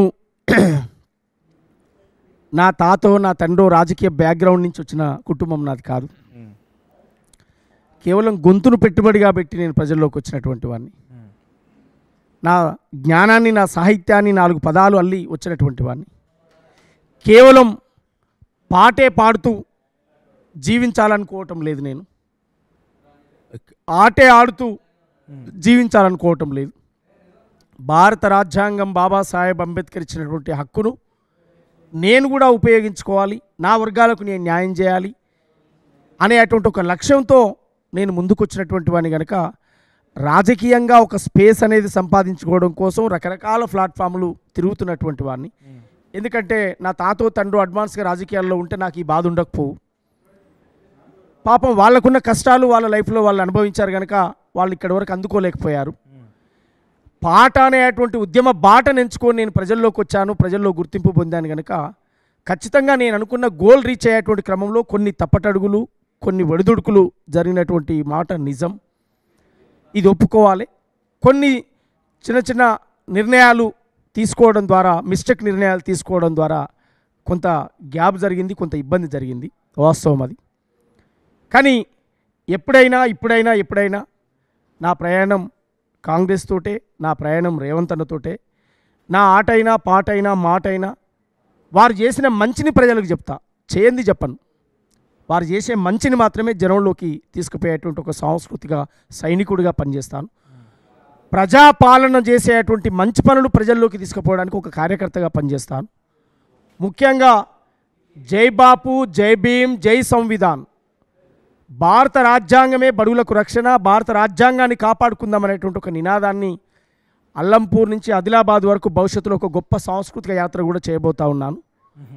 ఇది గ్రామ పునాదుల్లోకి వెళ్ళాలి. ఏ కులము, ఏ మతము, ఏ దైవాలు కాదు ఇక్కడ ప్రజల జీవితాలు మార్చింది. భారత రాజ్యాంగం వచ్చిన తర్వాత ప్రజల జీవితాలు మార్చినాయి. భారత రాజ్యాంగం అమల్లోకి అయిన తర్వాతనే పేదోడికి బట్ట పొట్ట కూడు నీడ వచ్చింది తప్ప ఇవాళ ఈ దేశంలో జరుగుతున్నటువంటి మత రాజకీయాలు, కుల రాజకీయాల వల్ల ఏ పేదోడి జీవితాలు మారలేదు. నువ్వు ఈ కులమా నేను ఆ కులమా నీది ఈ మతమా ఆ మతమా అని తన్నుకొని సావడమే అయిపోయింది తప్ప అంబేద్కర్ ఐడియాలజీ వచ్చిన తర్వాతనే సూటు బూటు వచ్చింది, హక్కు అధికారం వచ్చింది. నా జాతులు చట్టసభల్లో గలాలు వినిపిస్తున్నాయి, నా జాతులు నా వర్గాలు ఆత్మగౌరవంతో అడుక్కొని కాదు ఆత్మగౌరవంతో బతుకుతున్నాయంటే బాబాసాహెబ్ అంబేద్కర్ వచ్చిన తర్వాత. రేపు భవిష్యత్తులో కాంగ్రెస్ పార్టీ ఆశయాలను, రాహుల్ గాంధీ గారి యొక్క ఆశయాలను, రేవంత్ అన్న యొక్క ఆశయాలను ప్రజల్లోకి, గ్రామ పునాదుల్లోకి తీసుకెళ్తాం. ఈ భారతదేశం భారత రాజ్యాంగంతో ముడిపడి ఉన్న భారతదేశంగా కావాలి తప్ప రాజ్యాంగాన్ని విడదీసి చూసేటువంటి శక్తులను వ్యతిరేకిస్తాం. అలాంటి శక్తులను, ప్రజాస్వామిక శక్తులను ఏకం చేసేటువంటి ప్రయత్నం మీ సోదరుడు ఖచ్చితంగా ఏపూరి సోమన్నగా నా పాత్ర నేను వహిస్తాను. ఏపూరి సోమన్న తెలంగాణ ఉద్యమంలో ఉన్నాడు. తెలంగాణ ఉద్యమం వచ్చినాక కేసీఆర్ని ఓడగొట్టున్నాడు. ఈరోజు అంతో ఇంతో రేవంత్ రెడ్డిని గెలిపించుట్లో కూడా నీ పాత్ర ఉన్నది, మళ్ళీ ప్రభుత్వం కోసం పనిచేస్తాను అంటున్నావు. మరి ఇంతవరకు నువ్వు అంటున్నటువంటి అదే దళిత సామాజిక వర్గం నుంచి వచ్చిన నువ్వు ఇంత పోరాటం చేస్తున్నావు, నీకు ఎందుకు పార్టీ ప్రాధాన్యత ఇస్తలేదు? అంటే పార్టీ ప్రాధాన్యత ఇవ్వలేదని నేను ఎప్పుడు అనుకోలేదు. పార్టీ ఖచ్చితంగా అనుకున్నటువంటి సందర్భంలో, ప్రతి సందర్భంలో రేవంత్ అన్నకు నేను అండగానే నిలబడ్డాను. వారు అచ్చంపేట నుంచి పాదయాత్ర చేసినప్పుడైనా, వారు అంతకుముందు టీడీపీ ప్లాట్ఫామ్ మీద ఉన్న ప్రతి వేదికనైనా నేను షేర్ చేసుకున్నాను. ఒక ఉద్యమకారుడు, ఒక వాయిస్ ఉన్నోడు, ఒక బలమైన గొంతున్నోడు, ప్రజలకు ఇలాంటి గొంతు అవసరం అనేటువంటి ఆలోచనతోటి నేను ముందుకు పోయాను. ఇవాళ ఏదో ముఖ్యమంత్రిగా అయిండ్రని చెప్పి నేను ఇవాళ వారు ఎమ్మటి ప్రజాపాలన వచ్చిందని పాట పాడట్లేదు. వారు ఏది కానప్పుడే నేను మీకు రావాల్సిన మొగోడు రానే వచ్చిండో నేస్తమారావం, ఇది అచ్చంపేట వేదిక మీద మాట్లాడాను నేను. వారు పాదయాత్ర చేస్తారు శంషాబాద్, అక్కడ ఎక్కడి వరకు అవుటర్ వరకు చేస్తారు అచ్చంపేట నుంచి. ఆ రోజుల్లోనే పాడాను నేను వారి మీద. అందువల్ల నేనేమంటున్నంటే, మనం ఒక నాయకుడిని నమ్ముకున్నాం, ఆ నాయకుడిని అడుగుల్లో అడుగేసుకుంటూ వెళుతున్నాం. మొన్న జరిగినటువంటి ఒక తప్పటి అడుగును దాన్ని రెటిఫై చేసుకున్నాం. అలాంటి మళ్ళీ పునరావృతం కాకుండా చూసుకోవడం కోసం ఉన్నాం. వారు కూడా మాకు గౌరవంగా మాతో మాట్లాడి పనిలో ఉండండి, ఖచ్చితంగా ప్రజాపాలన చేసేటువంటి ప్రజలకు అందించే మంచి పనులను ప్రజల్లోకి తీసుకుపోవడంలో ముందు వరుసలో ఉండాలనేటువంటి సూచన కూడా చేయడం జరిగింది. రేవంత్ అన్న నన్ను పట్టించుకోలేదని నేను ఎప్పుడు కూడా అనుకోలేదు. రేవంత్ అన్న ఖచ్చితంగా ఆయన గైడెన్స్ ఉంది, ఆయన ఆలోచన విధానంతో రేపు భవిష్యత్తులో ఖచ్చితంగా ఇంకో 20 ఏళ్ళైనా 30 ఏళ్ళైనా ఈ రాజకీయ జీవితంలో వారి వెంటనే మా ప్రయాణం ఉంటుంది. తెలంగాణలో కాంగ్రెస్ పార్టీ అధికారంలోకి వచ్చిన తర్వాత మెజారిటీ తెలంగాణ వాళ్ళు ఉందని మీలాంటి వాళ్ళతో చాలా వరకు రోజు మాట్లాడుతూ ఉంటాం, ఉస్మానియా విద్యార్థులతో టచ్లో ఉంటాం. కాబట్టి తెలంగాణ ప్రజల్లో ఒక బలమైనటువంటి ఒక చర్చ ఏంటంటే, తెలంగాణ అస్తిత్వం పూర్తిగా గంగలో కలుస్తుంది. తెలంగాణ విగ్రహం నుంచి బతుకమ్మని ఎత్తేయడం ఏంది, తెలంగాణ 10 సంవత్సరాల వేడుకలల్లో, ఆటపాటలల్లో ఈ డిస్కోలు ఏంది, ఈ డ్యాన్సులు ఏంది, తెలంగాణ ఆ గౌరవం అంటే ఏంటి? మీలాంటి కళాకారుల యొక్క పాటలు కదా, బతుకమ్మ ఆటలు కదా, ఆ వేదికల మీద హీరోయిన్ల చిందులేసుడు ఏంది, అంతా కొంత తెలంగాణ నిజంగానే ఒకప్పుడు ఈ భాష, భావము, ఊరు పాటలన్నీ కూడా సినిమా పాటలు అయిపోతున్నటువంటి భావన తెలంగాణ ప్రజలు చాలా బలంగా కలుగుతున్నది. మీలాంటి వాళ్ళని తీసుకుపోయి ఆ వేదికలు ఎక్కించి పాటలు పాడి తెలంగాణ చరిత్ర గురించి తెలిసేది, మీరు అంటున్నటువంటి కొన్ని పాటలు, వీళ్ళందరి యొక్క త్యాగాలు తెలిసేది. కానీ ఇప్పుడు ఏం తెలుస్తున్నాయి? తెలంగాణ వచ్చిన తర్వాత ఏం నడుస్తుంది? డిస్కో డ్యాన్సులు, ఈ పబ్బులు ఇవా జరిగేది? ఈ బలమైన చర్చ జరుగుతుంది కదా, ఒక తెలంగాణ కళాకారుడు, తెలంగాణ ఉద్యమం, నీ భావన ఏంది? అది నిజంగా జరిగింది మంచిది అనుకుంటున్నారా? లే, తెలంగాణ అస్తిత్వానికి, తెలంగాణ ఆత్మగౌరవానికి ఎక్కడ కూడా ప్రజాపాలనలో భంగం కలగదు అనేది మా విశ్వాసం. వారు వచ్చిన తర్వాత తెలంగాణ తల్లిని, తెలంగాణ తల్లిగా చెప్పబడుతున్నటువంటి దొరసాని విగ్రహాలు ధ్వంసం చేసి ప్రజా తెలంగాణగా, ప్రజల తల్లిగా ఉన్నటువంటి ఒక విగ్రహాన్ని నిర్మాణం చేయడం, తర్వాత తెలంగాణ అమరవీరుల స్తూపాన్ని చెక్కినటువంటి ఎక్కా యాదగిరి అనేటువంటి ఓ మహనీయుని గుర్తించి, తెలంగాణ రైతాంగ సాయుధ పోరాటంలో ఏ బండ్లే పోతావు కొడుకు నైజాం సరకరోడానికి గర్జించిన బండి యాదగిరి లాంటి వాళ్ళని గుర్తించడం, వారి కుటుంబాన్ని గుర్తించడం, ప్రజాయుద్ధ నౌకగా భారతదేశ సాంస్కృతిక విప్లవ సేనాధిపతిగా నాయకత్వం వహించిన మహానుభావుడు గద్దరన్న అనేక మంది ప్రజాకౌలను, అందశ్రీ, గొరెటి వెంకన్న, జయరాజన్న అనేక మంది కవులను గుర్తించి, సుద్దాల అశోక్ తేజ గారు లాంటి అలాంటి వాళ్ళందరినీ కూడా గుర్తించి ఇవాళ ప్రభుత్వం వారికి గౌరవంగా వారికి ఇచ్చినటువంటి బహుమానాలు కూడా మనం చూసినాం. ఇవన్నీ కూడా ఉన్నాయి. ఇవన్నీ కూడా కళాకారులను, కవులకు ఒక పెద్దపీట వేసేటువంటి ప్రయత్నం రేవంత్ అన్న ప్రభుత్వం చేస్తుంది. పాటను విస్మరించి, జయ జయ హే తెలంగాణ జననీ జయకేతనం అనేటువంటి ఒక పాటను విస్మరించి ఆ పాటను పక్కకు పెడితే, ఆ పాటను ఇవాళ తీసుకొచ్చి తెలంగాణ జాతీయ గీతంగా మరి పాడించినటువంటి చరిత్ర అది రేవంత్ అన్నకు, ప్రజల పాటకు, ప్రజాపాలనకు ఉంది. అందువల్ల నడుస్తున్నటువంటి కాలంలో అనేక మార్పులు చేర్పులు జరగవచ్చు, కానీ మన ఆత్మగౌరవం, మన అస్తిత్వం పోయేటువంటి ప్రమాదం రేవంత్ అన్న పాలనలో, ప్రజాపాలనలో, కాంగ్రెస్ పాలనలో జరగదు. తెలంగాణ అస్తిత్వాన్ని నిలబెట్టే ప్రయత్నమే. తెలంగాణ ఇచ్చిందే సోనియా గాంధీ. తెలంగాణ రాష్ట్రం ఇచ్చిందే సోనియా గాంధీ. అలాంటి సోనియా గాంధీ తల్లి నాయకత్వంలో జరుగుతున్నటువంటి ఈ ప్రజాపాలన ఎప్పుడు కూడా తెలంగాణ ఆత్మగౌరవాన్ని నిలబెట్టేదిగా, కాపాడేదిగా ఉంటుంది తప్ప తెలంగాణ అస్తిత్వాన్ని ఎప్పుడు కూడా కోల్పోదు అనేటువంటి విషయాన్ని మీకు గుర్తు చేస్తా ఉన్నాను. ఇంకా ప్రజలు అనుకుంటున్నారు కాబట్టి ఒక జర్నలిస్ట్గా మీ ముందు ఉంచుతున్నాను నేను. నిజంగా మీకు రేవంత్ రెడ్డి గారి దగ్గరికి అవకాశం వస్తే తెలంగాణ కళని, కల్చర్ని కాపాడమని చెప్పండి, కొన్ని సినిమాల దగ్గర తాకట్టు పెట్టొద్దని ఒక చర్చ బలంగా జరుగుతుంది కాబట్టి నిజంగా జరుగుతుంది. బికాజ్ ఇక్కడ విషయం ఏమంటున్నానంటే, because it's not a debate కాబట్టి పుష్ప సినిమా అనే అంశం చాలా పెద్ద విషయం ఏం కాదు. దాని గురించి 3-4 రోజులు చర్చ, వాళ్ళని డైరెక్టర్లను పిలిచుడేంది, వాళ్ళతో గిన్సేపు మాట్లాడేంది. ఏ రోజన్నా ఏపూరి సోమనను, ఓ గద్దరనను, తెలంగాణ ఇంతమంది కళాకారులు ఉన్నారు, ఒక వరంగల్ సీననను, ఇంకా చాలామంది ఉన్నారు కదా, ఇలాంటి వాళ్ళని పిలిచి ఏం జరుగుతుంది తెలంగాణలో చర్చించిన అంశాలు లేవు. కానీ గంటలు తెలంగాణ సినిమా వాళ్ళకి సంబంధించి ప్రొడ్యూసర్లను, డైరెక్టర్ని పిలిచి వాళ్ళతో ఏం మాట్లాడి ఏం ఉపయోగం వచ్చింది? పోనీ నీలాంటి కళాకారులకు ఏదైనా తెలంగాణ సినిమాకి సంబంధించిన అంశంలో నీకు తెలంగాణ కళను ప్రోత్సహించే నాకు బాధ్యత వచ్చిందా? రాలే కదా. ఈ చర్చ జరుగుతోంది. ఇటువంటి విషయాన్ని మీరు రేవంత్ రెడ్డి డెఫినెట్గా కన్వే చేయాలి. మీ అభిప్రాయం ఏం చెప్పారు మరి దీని మీద? తెలంగాణ అనేటువంటి ప్రజాపాలన వచ్చిన తర్వాత తెలంగాణ అనేటువంటి సినిమా ఇండస్ట్రీలో ఇవాళ తెలంగాణ ప్రజల అస్తిత్వానికి ప్రతీకగా ఉన్నటువంటి ప్రజాయుద్ధ నౌక గద్దరన్న ఆయన పేరుతోటే సినిమా అవార్డులు పెట్టినటువంటి చరిత్ర ఉంది. దాని ద్వారా తెలంగాణ చరిత్రను పెంచడమే అయితే తప్ప తగ్గించడం కాదు. గద్దరన్నకు ఈ సినిమా కల్చరల్కు సంబంధం లేకున్నా తెలంగాణ అనేటువంటి ఒక ప్రపంచానికి ఐకాన్ గద్దరన్న. నువ్వు సినిమా హీరోవా, నువ్వు హిందీ హీరోవా, నువ్వు తమిళ ఏ హీరో అన్నగా ఇక్కడ ఈ ప్రపంచానికి ఐకాన్ మా గద్దర్. ఇగో గద్దరన్న పేరుతో మీకు అవార్డులు ఇస్తున్నాం, ఇంకే అవార్డులు ఇక్కడ పనిచేయి. అది గొప్ప నిర్ణయం, దాన్ని అసలు తప్పు పట్టాల్సినటువంటి అవసరం లేదు. అది చారిత్రాత్మకమైన నిర్ణయం. అందువల్ల ఆ సినిమా విషయంలో జరిగినటువంటిది, ఒకరి ప్రాణాలు పోయినాయి, ఒకరు ప్రాణప్రాయ స్థితిలో ఉన్నారు, అలాంటి ఇన్సిడెంట్స్ జరిగినాయి కనుకనే తప్ప ఏదో కావాలని ఎవరి మీదనో కక్షనో లేకపోతే ఇంకేదో ఏముంటుంది ఆడ. ఒక ప్రాణం పోయింది, అది పబ్లిక్ ఇష్యూ అయింది. పేదోడైనా లేనోడైనా ఉన్నోడైనా ప్రాణమే కదా. అందువల్ల అలాంటి విషయం కోసమే ఆ సినిమా వాళ్ళతో పిలిపించడం, మాట్లాడడం జరగవచ్చు తప్ప ఇంకా ఏది కూడా కాదు. సినిమా ప్రపంచం మీదనే గద్దరన్న చిత్రపటాన్ని తీసుకొచ్చి పెట్టారు. ఇవాళ ఈ అవార్డు మీరు తీసుకోవాల్సిందే అని చెప్పి అంతకంటే మించి ఏముంటుంది? అల్టిమేట్ అది. సరే, పోయిన 10 ఏళ్లలో కొంతమంది ఎమ్మెల్యే ముచ్చట మాట్లాడుకుంటే తెలంగాణ ఉద్యమంలో ఆయన కూడా గజ్జగట్టి పాట పాడిండు. ఏ పార్టీకి పాడిండు, ఏం పాట పాడిండు పక్కన పెడితే రసమై బాలకృష్ణ ఎమ్మెల్యే అయిండు. ఆ తర్వాత తెలంగాణ ఉద్యమకారులకు సంబంధించిన చాలా ఉదాహరణ విద్యార్థి నాయకులు తీసుకుంటే ఓ గాదర్ కిషోర్ కానీ, ఓ బాల్కా సుమన్ కానీ, ఇంకా చాలామంది తెలంగాణకు సంబంధించి మీ సహచార ఉద్యమకారులు అంటామా, లేకపోతే మీ సహచారమైనా కాకపోతే వాళ్ళు తెలంగాణ ఉద్యమంలో అంత ఇంత వాళ్ళ పాత్ర ఉన్నది, వాళ్ళందరికీ అవకాశం వచ్చింది. ఇప్పుడున్నటువంటి 75 మంది మీ పార్టీలో గెలిచిన ఎమ్మెల్యేలలో ఎంతమంది తెలంగాణ ఉద్యమకారులు ఉన్నారు? అంటే ఇంకా తెలంగాణ సెంటిమెంట్ తీసుకోవాలా అని అంటామేమో. తెలంగాణ సెంటిమెంట్ ఇంకా ఇట్స్ స్టిల్ జరుగుతుంది, ఇంకా లైవ్లీగా ఉన్నది. సో ఎటువంటి అవకాశాలు వచ్చినాయి? ఇప్పుడు నీలాంటి వాళ్ళకి ఇంకెంతమందికి ఎన్ని అవకాశాలు రాకుండా ఇబ్బంది పడుతున్నారు? అంటే నాలాంటి వాళ్లకు, అది యూనివర్సిటీ విద్యార్థులు కావచ్చు, కళాకారులు కావచ్చు, ఖచ్చితంగా తగిన సమయంలో తగినటువంటి గుర్తింపు రేవంత్ అన్న, ప్రజాపాలన, కాంగ్రెస్ ప్రభుత్వం ఖచ్చితంగా ఇస్తుంది. ప్రపంచం, ఈ సమాజం సంతోషపడే విధంగా కరెక్ట్ వీళ్ళకి న్యాయమే జరిగింది అని చెప్పుకునేటువంటి గౌరవం, ఆ గౌరవం దక్కుతుంది అనేటువంటి విశ్వాసం మాకు రేవంత్ అన్న మాటల్లో, ఆయన కార్యాచరణలో, ఆయన ఆచరణలో. కేవలం పదవచ్చినందుకు మేము దగ్గర పోయినటువంటి వాళ్ళం కాము. ఆయన జర్నీలో, ప్రతి జర్నీలో మేము ఉన్నాం కనుక ఉద్యమకారులందరినీ కూడా ఆయన గుర్తిస్తాడు. ఆయన కోసం కలిసి పనిచేసిన ఎవరిని కూడా ఆయన విస్మరించడు అనేదే నా ఒపీనియన్. రైట్గా ఒక్కసారి మనం చివరిగా మీ గురువు, డెఫినెట్గా మనందరి గురువు గద్దరన్న గురించి ఒకసారి స్మరించుకుంటూ ఒక పాట పాడదు. ఎందుకంటే ఆయన గురించి స్మరించలేంది ఏ వేదిక ఉండదు. అసలు కళాకారులు వాళ్ళు డెఫినెట్గా గుర్తు చేసుకోవాల్సిందే.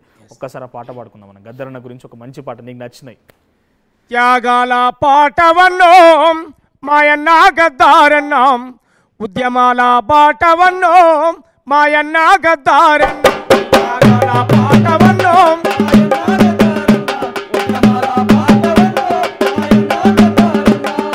ఎగిరెట్టి పోరాట జెండవు నీవు, మా బక్క పలసానోళ్ళ దండువు నీవు, త్యాగాల పాటవన్నో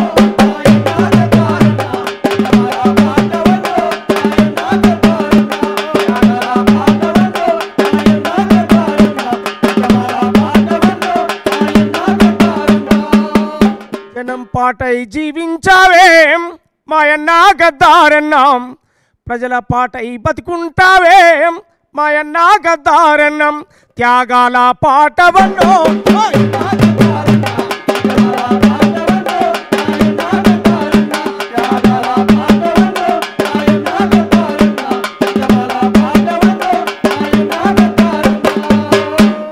అందుకే గద్దరన్న ఆశయాలను ఆయన భారత రాజ్యాంగం పట్టుకున్నాడు. రాహుల్ గాంధీ గారికి భారత రాజ్యాంగం చేతికిచ్చాడు. ప్రజాస్వామ్యాన్ని ప్రేమించమని చెప్పాడు. భారతదేశంలో ఉన్న బడుగులను ఏకం చేయమని చెప్పాడు. ఆయన ఆశయాలతోటే ఇవాళ కోట్లాది మందిని కదిలించేటువంటి ప్రయత్నంలో ఈ రాష్ట్రంలో ఒక గొప్ప సాంస్కృతిక ఉద్యమాన్ని నిర్మాణం చేస్తాం. కులము, మతము, ప్రాంతము తేడా లేని ఒక సమాజాన్ని బుద్ధుడు, పూలే, అంబేద్కర్ కలలుగన్న ఒక వ్యవస్థ కోసం రాహుల్ గాంధీ గారి నేతృత్వంలో ఈ దేశంలో ఒక మార్పు రావాలని చెప్పి కోరుకునేటువంటి శక్తులను ఏకం చేస్తామని చెప్పి కోరుతూ, సూర్యులగన్నట్టి సూర్యపేటకు బోధమా వీరులగన్నట్టి నల్లగు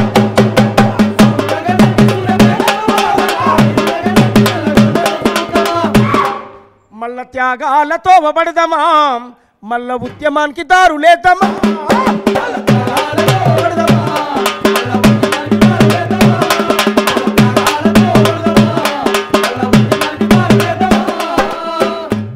మల్సూరు చరిత ధర్మ భిక్షము గణత చాకలి ఐలమ్మ మల్లు స్వరాజ్యం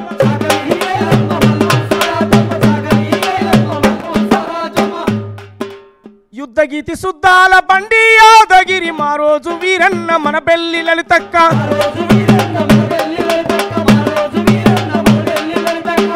ఎందరో వీరులను ఎదల కత్తి మదిల దలిసి గుండె గుండెను కలి చేసి తండు కూడా గట్టుదాము మల్ల త్యాగాలతో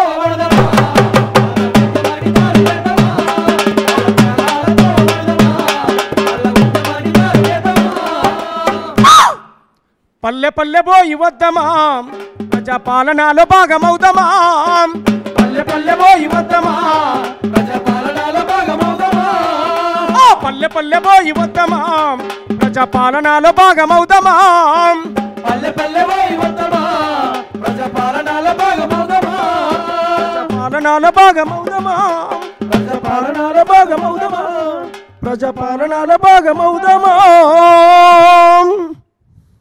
సుమన ఒక్కసారి చివరిగా నా కోసం తెలంగాణ ప్రజల గద్దరన్న పేరు చెప్పంగానే మొదట గుర్తుకొచ్చే పాట పొడుస్తున్న పొద్దు మీద.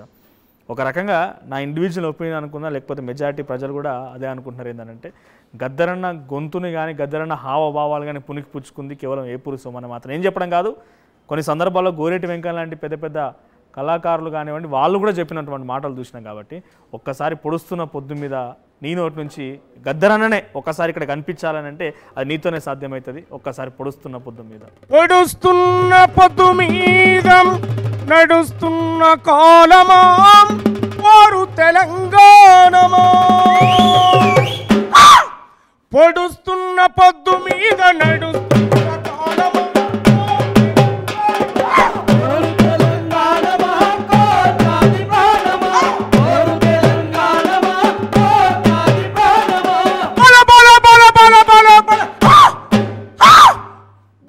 తల్లి బిడ్డలు చిగురించే కొమ్మలు తల్లి బిడ్డలు చిగురించే కొమ్మలు చిదిమేసిన పువ్వులు త్యాగాల గుర్తులు చిదిమేసిన పువ్వులు త్యాగాల గుర్తులు మా పాలన మాకేనని బల బల బల బల మా పాలన మాకేనని గోలమా అమర వీరుల స్వప్నమా